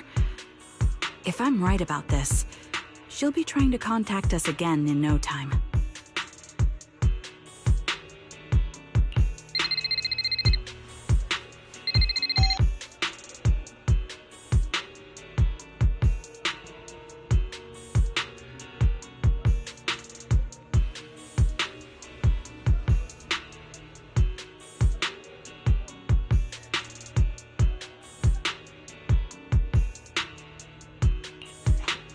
Looks like you're a little busy, so I'll keep it short. The client just sent me a location via Knock Knock, along with a picture of several unconscious, tied-up individuals. I'll send you the location shortly. It should be an entrance to the Hollow in Port Elpis. At this stage, I don't have any further requests. My only hope is that you'll proceed with caution. A location with a picture of the hostages. Looks like Grim Vulture is losing patience and wants to put an end to all this.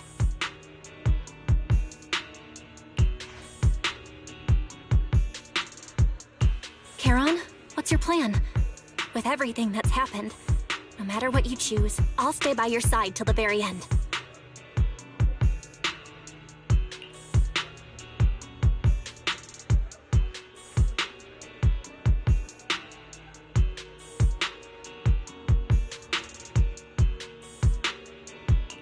I've made up my mind. Proxy, please accept my official commission. Help me venture into the depths of the Hollow to rescue the client and any other hostages. It's time to put an end to this. It's up to me to stop Grim Vulture. Stop her from crushing everything in front of her with that heavy cross.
wanna...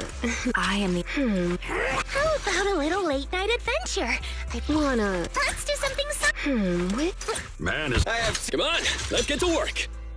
It's our turn. Awaiting further... My loyalty lies... Did you come? Do I eradicate all... Let's do something Do you want me to fight? Starlight, come on. Ready and waiting. Looking for intel? No matter... I shall... My dream seems to have become a reality.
No matter where we go, meeting you, setting off now.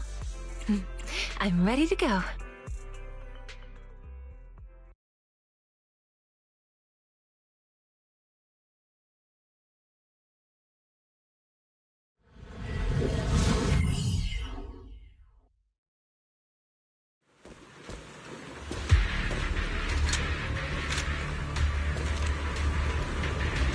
Charon, look!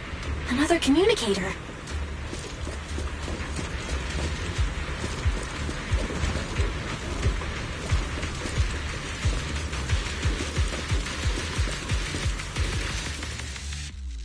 Another communicator. It's a bad habit for a sniper to be so talkative. Oh, really? I think it's rather good for my mental health to witness in real time how my target becomes desperate and gives up their struggle. Do you really still need to disguise your voice? I thought you didn't want to hide anymore, Zoe. You're right. Seems there's no need for secrecy anymore. I, Zoe, the sniper known as Grim Vulture of Nemesis Squad, send you my regards. Zoe. No. Grim Vulture. You, like me, were one of the advanced troops deployed to suppress Hollow Zero right after the fall of the old capital, right? Noct, Cartes, and Impera Squad. So far, all the victims have been members of these squads. They were initially supposed to enter the Hollow to reinforce the advanced troops. Nemesis, Your squad, lacking reinforcements, lost everyone except you in the fall of the old capital. You blamed their deaths on the absence of reinforcements and sought revenge on them. That's my conclusion.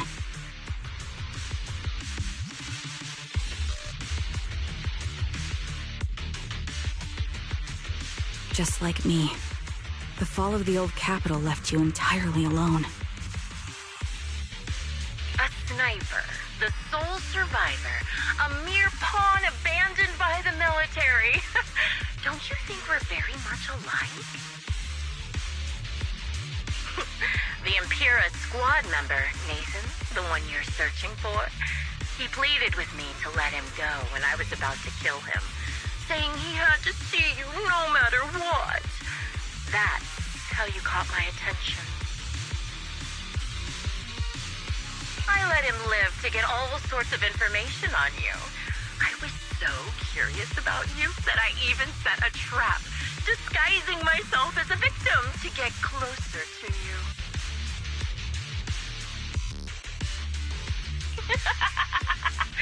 It turned out we share the same story. We even got the same PTSD symptoms. After all these years, we still see images of our teammates before they die. It's impossible to erase them from our minds.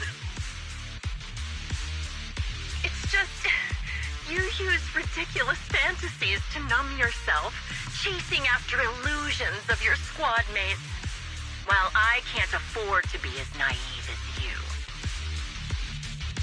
One night, when I was overwhelmed with the unbearable images of my comrades' deaths, vomiting and crying, I finally realized the meaning behind their appearance before me. They were pleading with me, pleading for vengeance against those who abandoned us, begging me to destroy the repulsive, hypocritical new order of New Eridu. So, I carried on their will.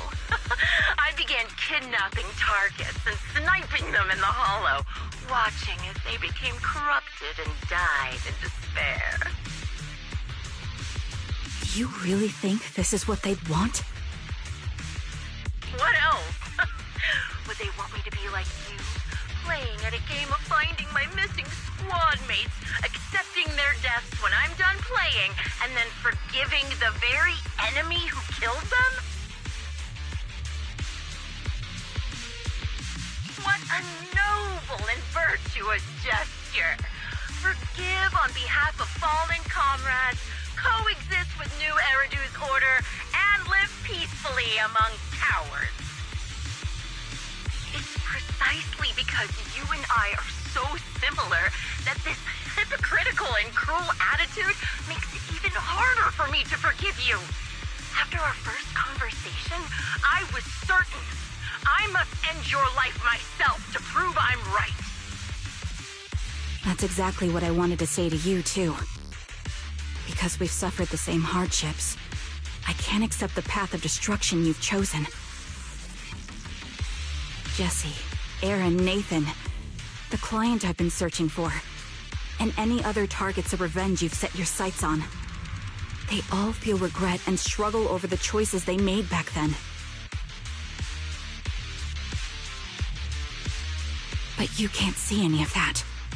You didn't target the higher-ups who misjudged the situation, the dangerous ethereals who killed your comrades, or the ones responsible for the fall of the old capital. Instead, you went after the easiest targets.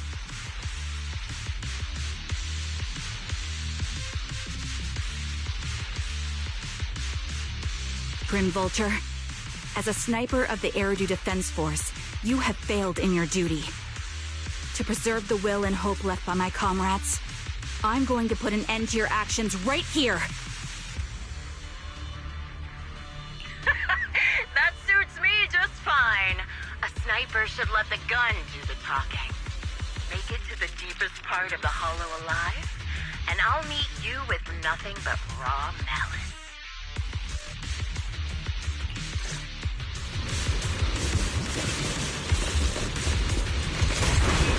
Since you made it here, let me reward you with a few things you Nacht, Cardus, Impera, and many other squads. Did you know the reinforcements that were meant to back us up ended up deciding to retreat? Relying on a show of hands vote, isn't that ridiculous? Our lives would gone in such an absurd way, like a kindergarten election for class monitor. So, when I killed them, I employed the same method. I made a dozen or so people I captured vote on who I should kill first. You wouldn't believe how funny it was.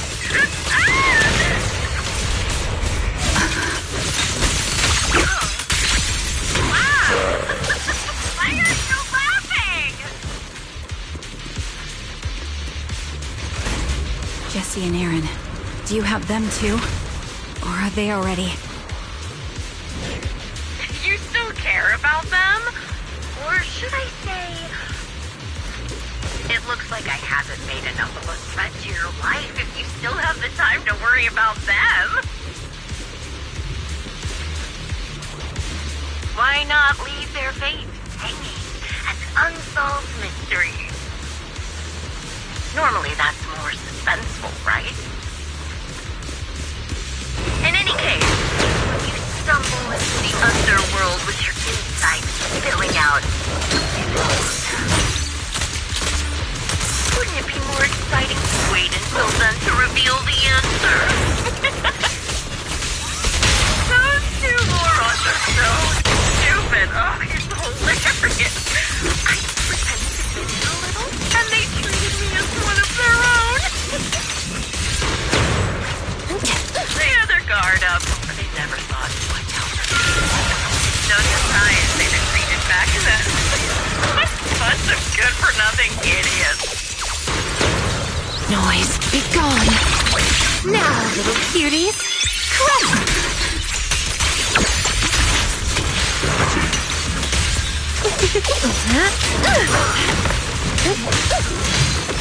Engaging head on.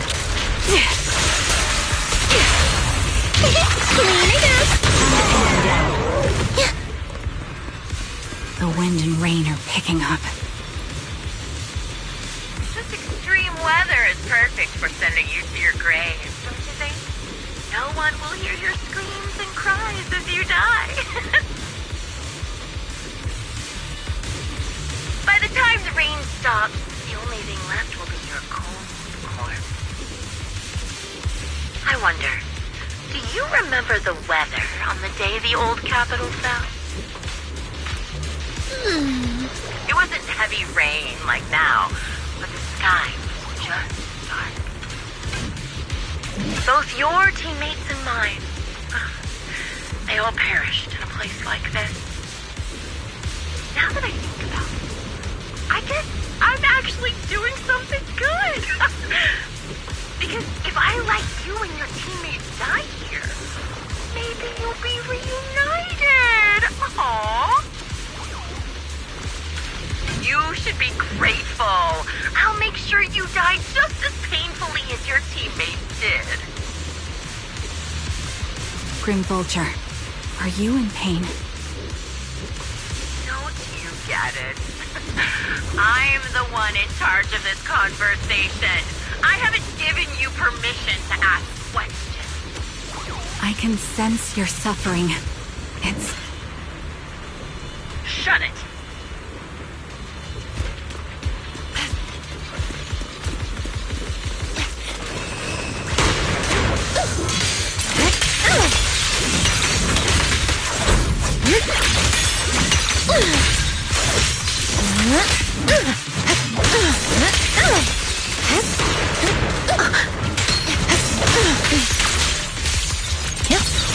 Sleep well.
bring it here. You can play with it for a while.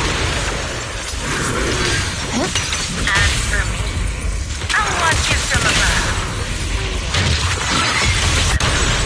Then I'll put a bullet right through your heart.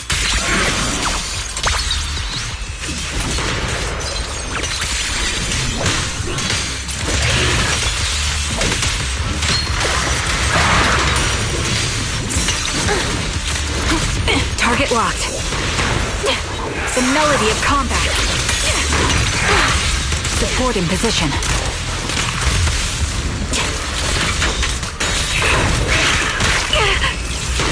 Slumber in the mist. Support in position.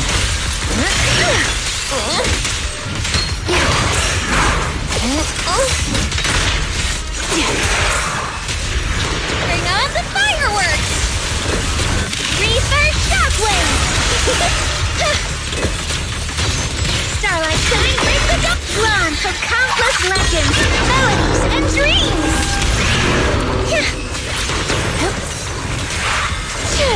Where are you going? Now, little cuties, crush them!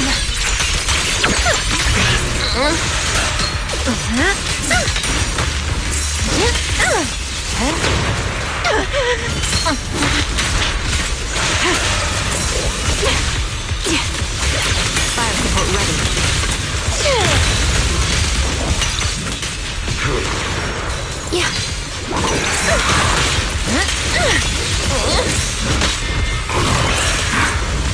Slumber in the night.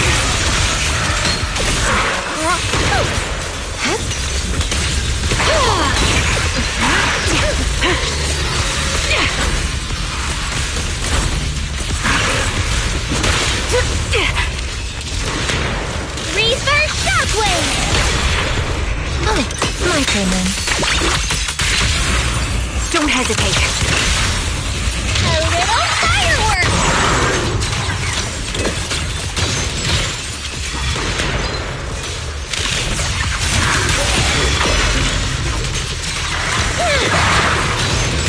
There's saber!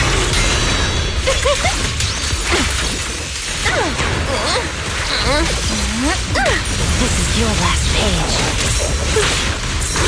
Sniper's Creed. One shot, one kill.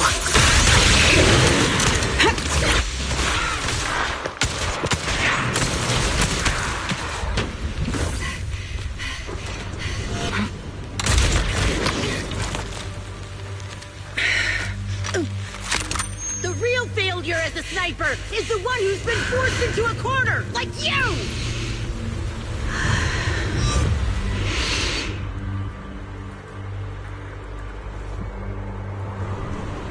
The wind. It's shifting.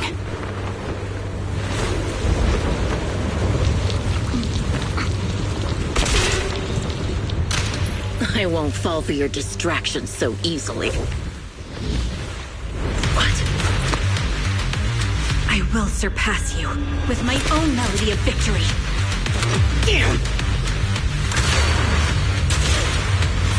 And let the wind be the opening notes.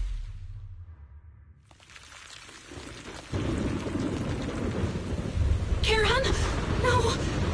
Wake up! Charon! What's this?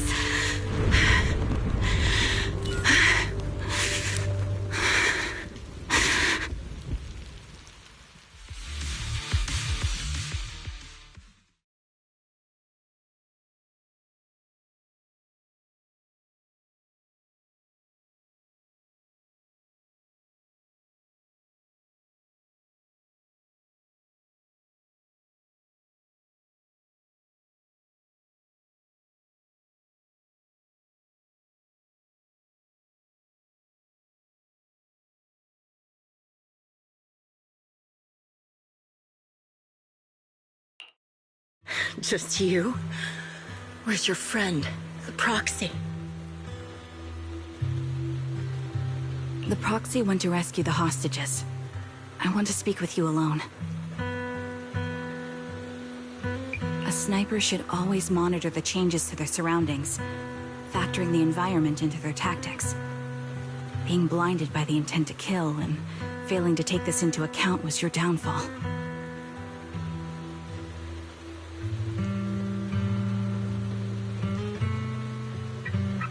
Didn't expect to be lectured by a youngster. What a disgrace.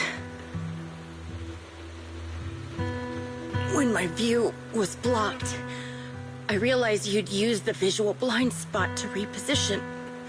So I adjusted my aim accordingly.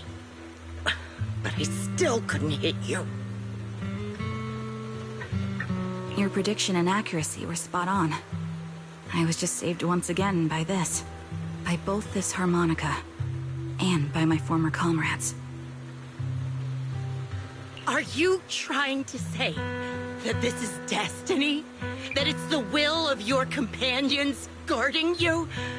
I lost to the wave of ethereals, to the military's betrayal. And now I lose to your reckless actions, driven by some ridiculous fantasy? Your fantasy, your attitude, your very existence, and the outcome of this battle, they are the greatest denial and insult to my revenge. Yet you're emitting a much calmer ether energy now. Almost as if you found relief. My vision is fading. I can't see my comrades on the brink of death anymore. My wounds are fatal, but I don't feel any pain. Relief. It's not such a bad thing. Did you intend for me to kill you from the start? Let me answer that question with a story. The first time I saw you was actually during the fall of the old capital. My comrades were all dead, and the reinforcements the higher-ups promised before the mission never came. I can't even remember how long the fight went on. Ultimately, I had no choice but to retreat, failing to bring back my squad mates' bodies. I made my way through one battle line after another. The advanced troops were nearly wiped out. But when I reached a certain front, a small squad of survivors called out to me. Few people can still stand after such severe corruption and injury, but all 5 of them were still fighting. They were protecting a girl who had lost her sight and fallen unconscious while searching for a way out of the hollow. They told me they were beyond saving, and if I planned to retreat, I must take the girl with me. I couldn't turn down the last request of a group of heroic soldiers about to die in battle. Your comrades entrusted your life to me. I was the one who brought you out of the hollow.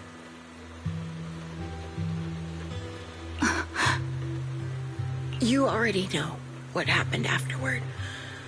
It didn't take long for you to leave the Defense Force after you came to. Just like me. I developed PTSD so intense that sometimes I couldn't even hold a normal conversation. But for me, the hardest blow was the death of my squad. To an orphan like me, they were family. If the reinforcements had kept their word and provided support, they wouldn't have died for nothing. Don't you ever have that thought?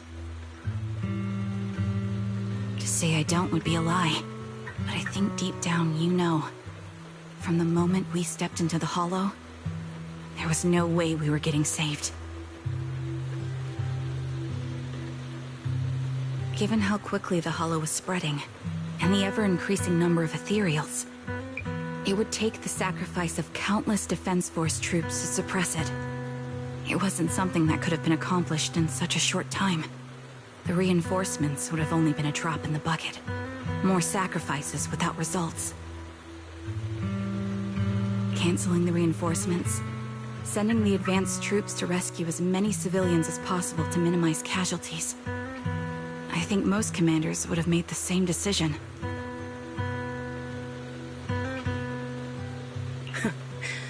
Objective and cold logic. I understand it, of course.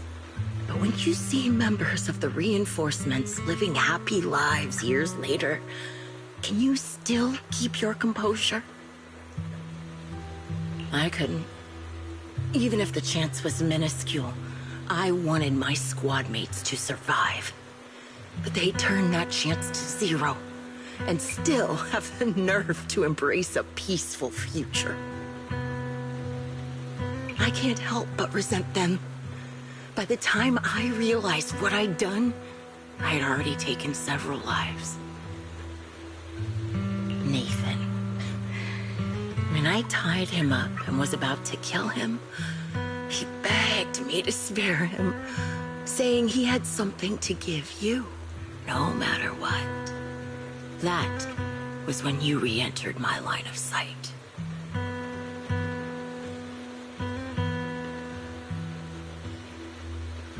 I think I've said this before. We're very similar, yet we have completely opposite beliefs. After meeting you, I became even more certain. In the face of suffering, I chose destruction, while you were destined to choose to protect. You're still entangled in your obsession with your squad mates. If this continues, you'll eventually sink into a void of despair. Your hope is like a bubble, ready to burst at any moment. The version of you I want to kill is the complete one, who can firmly reject my answer. If you haven't found your answer yet, then I'll be the one to push you forward. I kill you, or you end me. Either way works. But after seeing your growth, maybe I'd prefer you to step over my body. That's the final answer. Why? Emptiness and doubt. No matter how many targets of my revenge I took down, nothing changed. Aiming my gun at former comrades, drowning in hate and rage, all it left was a hollow emptiness. But you're different. You've gained unconditional trust from the proxy. You have the courage to fight through my trap. And eventually, you'll have a melody that's uniquely yours.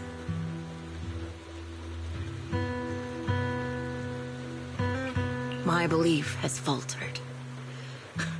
I finally remember. My squad mates were fools, just like you. You're right.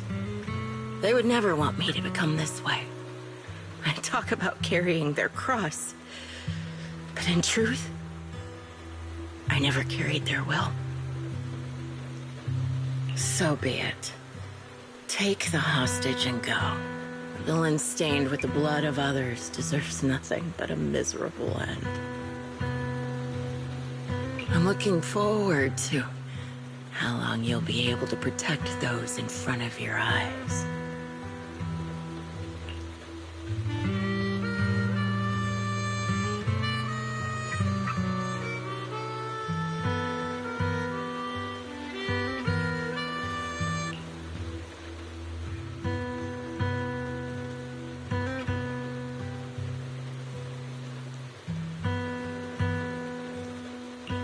Can still be played after taking a bullet. Impressive. This is my final melody to you. No matter how miserable you've become, I'll still remember you. Remember we once shared the same path in life. But in the end, our paths diverged. Your hatred has long twisted into sin. But if not for you, I wouldn't have learned how to hate, or found the true targets of my hatred. I used to know nothing. My teammates served as my teachers and taught me so much. And I think you must be my final teacher. You taught me, in the most intense way, what hatred truly means. Really? So you found someone you want revenge against, too. That's good.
So you're the sniper from Liar Squad. It's nice to finally meet you.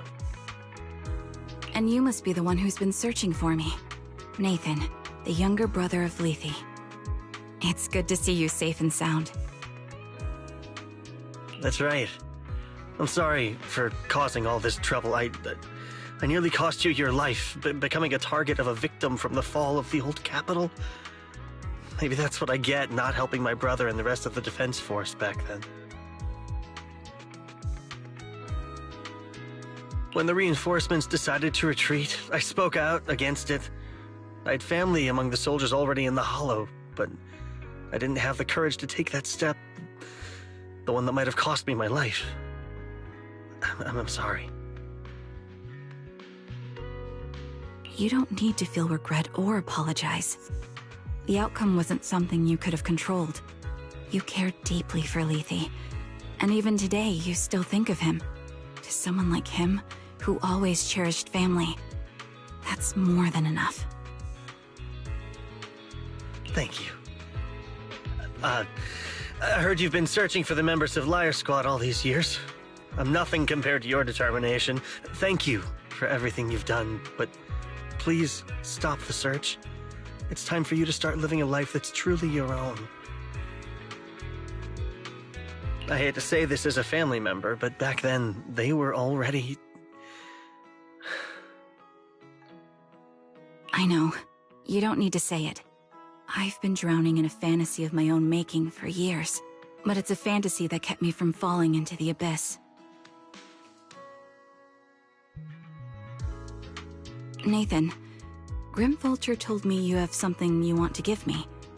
Is that why you commissioned someone to find me? Yes. After learning about the bond between you and your squad, I knew I couldn't live with myself if I didn't get this to you. So I got on my knees and begged Grim Vulture, even playing this recording for her, hoping it would move her.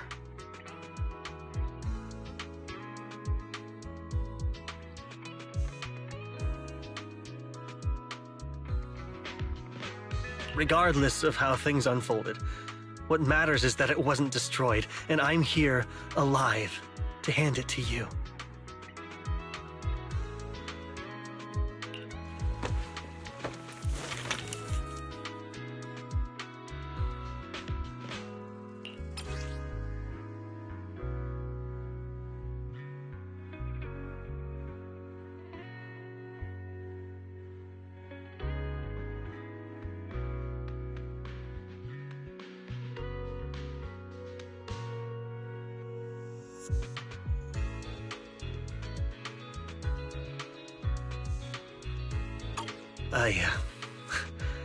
I found this while going through my brother's belongings. It's been tucked away for years. There's a recording on it, and I think it's a gift Liar Squad made for you, but never had the chance to give you.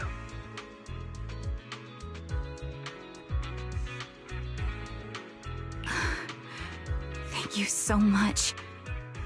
Do you mind if I listen to it now with the proxies?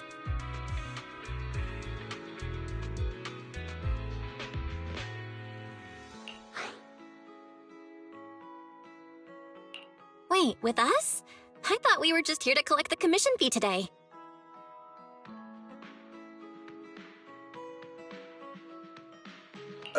Go ahead. As for the commission fee, I'll pay it to you both shortly, so don't worry about that.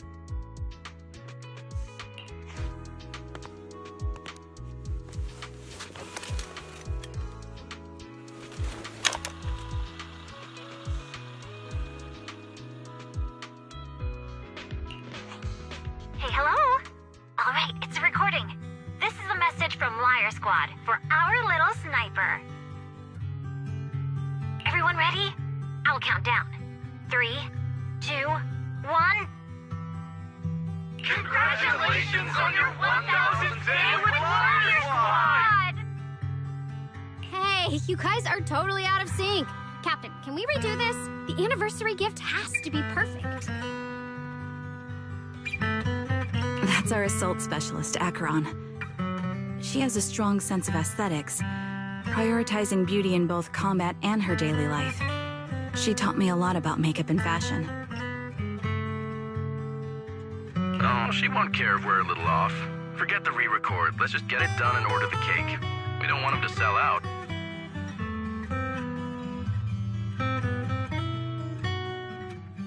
That's our medic, Kakaitis.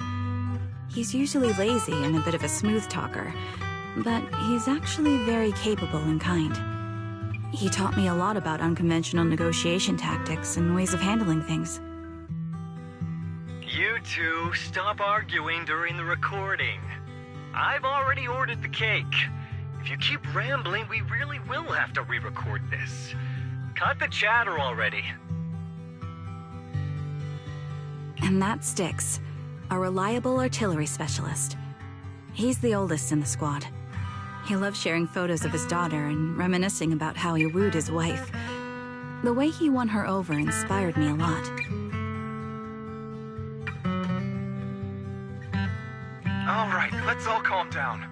Wouldn't want to get on the captain's bad side. I mean, Captain, would you like to go first?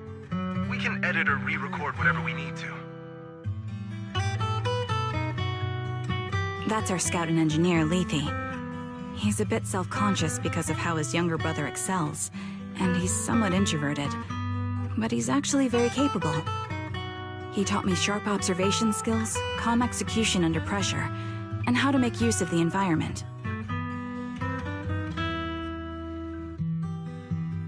Okay, thank you all for settling down before I completely lost my cool. It's fine. No need to cut anything or re-record. Let's just keep it as it is. Loud and messy, just like our liar squad.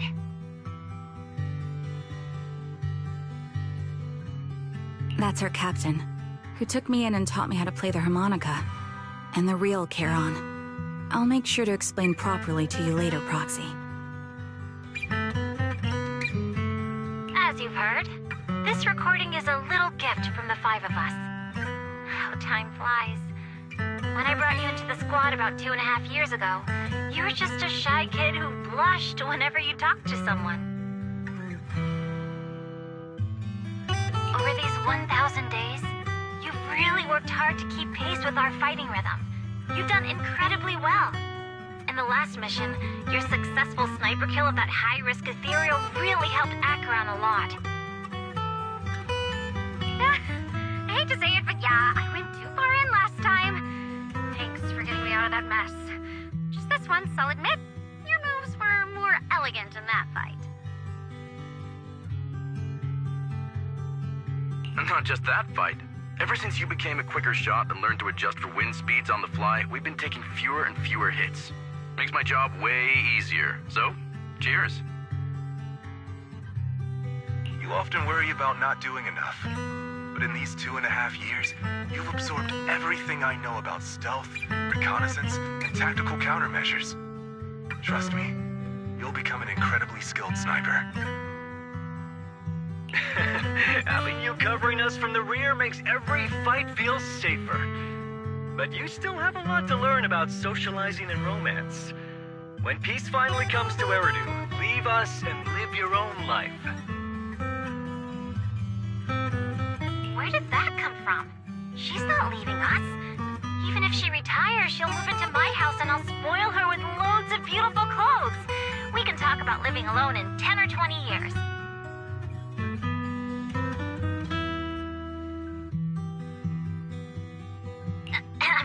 Sorry, I got carried away. Anyway, you're talented and hardworking.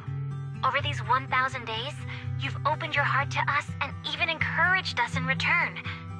Having you as a comrade is a blessing for all 5 of us. But I have to say one thing. You're always so sensitive and kind. Every time you see us get hurt, you look like you're about to break. Has our squad motto, having each other's backs, become too much of a burden for you?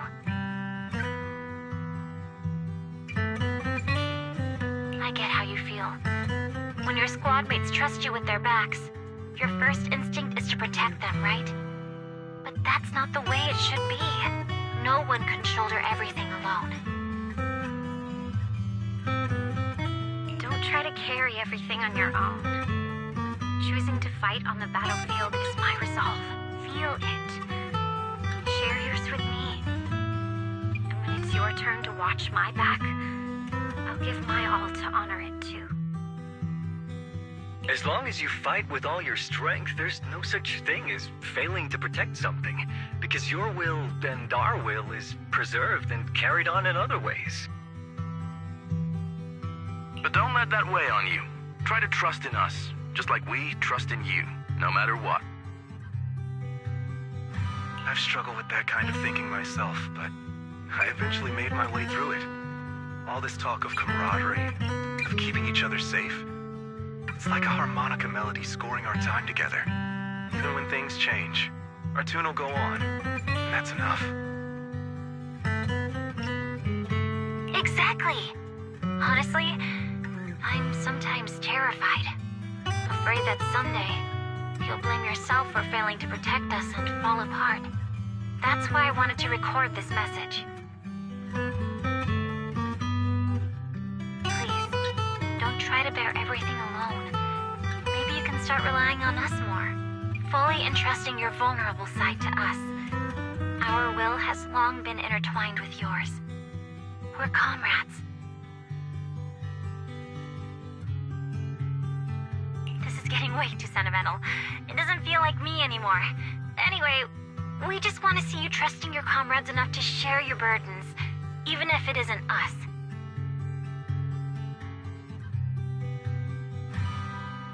Finally, we'd like to give you the song that's closest to us.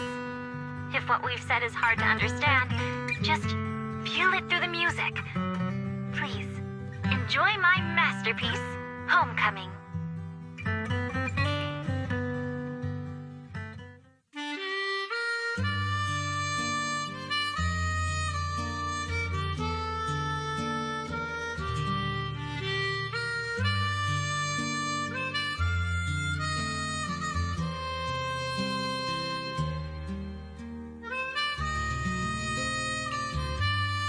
Proxy, do you remember? I was once terrified of seeing the look on their faces. Yes. Can you see them clearly now? Yes. Crystal clear. As if I've returned to the exact moment of parting.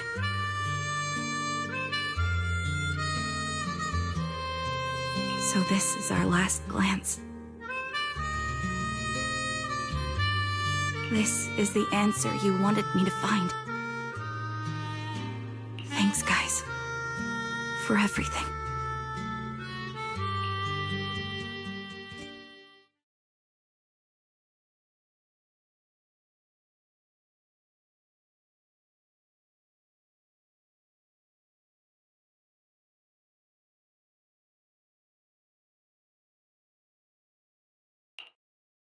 Proxies.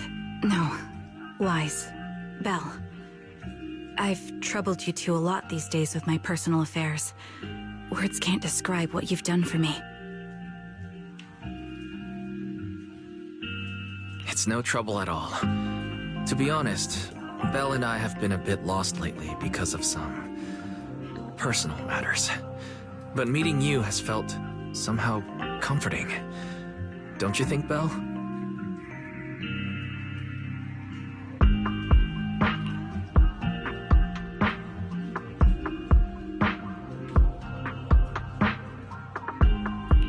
Exactly. We got something out of the experiences we shared. At the very least, it's brought us clarity. I guess our wills have always been aligned, haven't they? Yeah. When I was trapped in self-doubt, unable to get out, I'm glad you were there with me. You're right. We've already entrusted our backs to each other as comrades. And because of that, because we are comrades, please, hear me out. Maybe you've already noticed. I'm sorry, but I've been keeping something from you. Charon isn't actually my code name. As I mentioned before, Charon was my captain's code name. When I met both of you for the first time, I didn't want to tell you my code name, because I thought someone who couldn't protect their squad mates had no right to one. So I lied.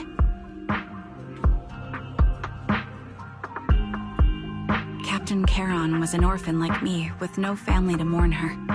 I've been using her code name because I may be the last person in the world who still remembers her. But I understand now. If I want to keep moving forward, I can't keep hiding behind a lie. My true code name is...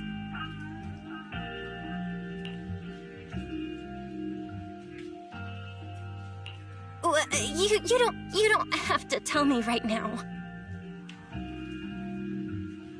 At the harbor, Nathan spoke to you privately. Was he offering you a chance to return to the Defense Force? Yes. He said he still has a friend in the Defense Force who's currently forming a new squad. And if my goals align with theirs, I could consider joining them. So, what's your decision? Where will you go next? After After everything that's happened, I think I do share the same goal as that friend of his in the new squad they're building. So I'll head back to the new Eridu Defense Force and keep chasing my new goal with a new team.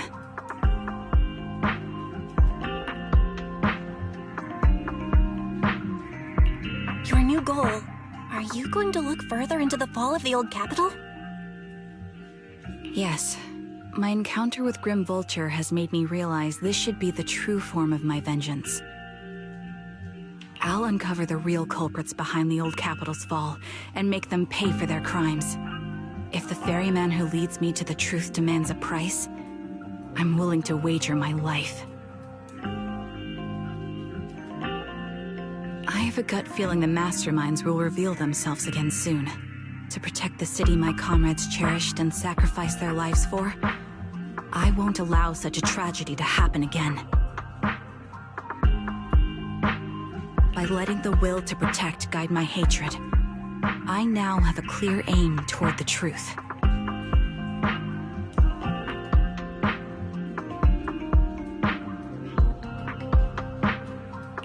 That's what I thought. If that's the case, then for now, we probably shouldn't learn your true codename, or lean on each other too much. Are you saying we're on opposite sides? No, we might walk different paths. Those paths will lead us to the same destination. It's just that, for now, we can't say any more than that.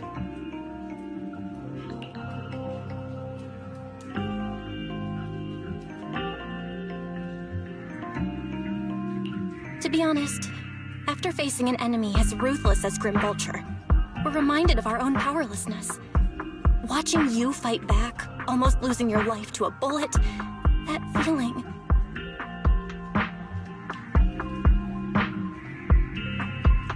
We're nowhere near strong enough to protect you, and we're not strong enough to open up about our pasts either. Sorry.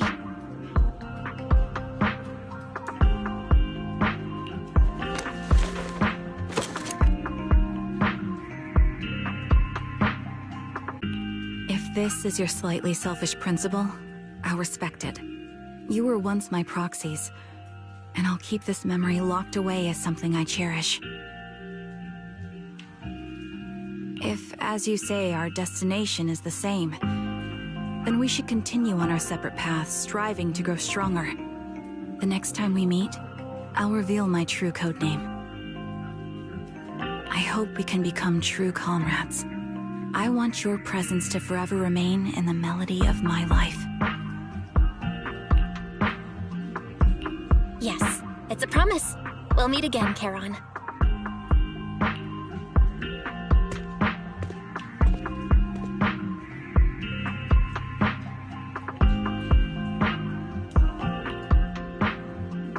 Hello.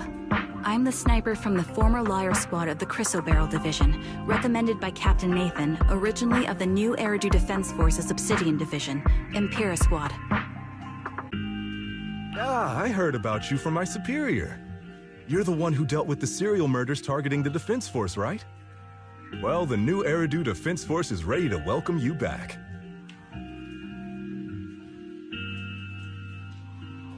Let me confirm a few details before taking you to base. Which squad are you applying to join? And did you have a code name during your previous service? I'm applying to join the Obsidian Division's Obel Squad. As for my codename...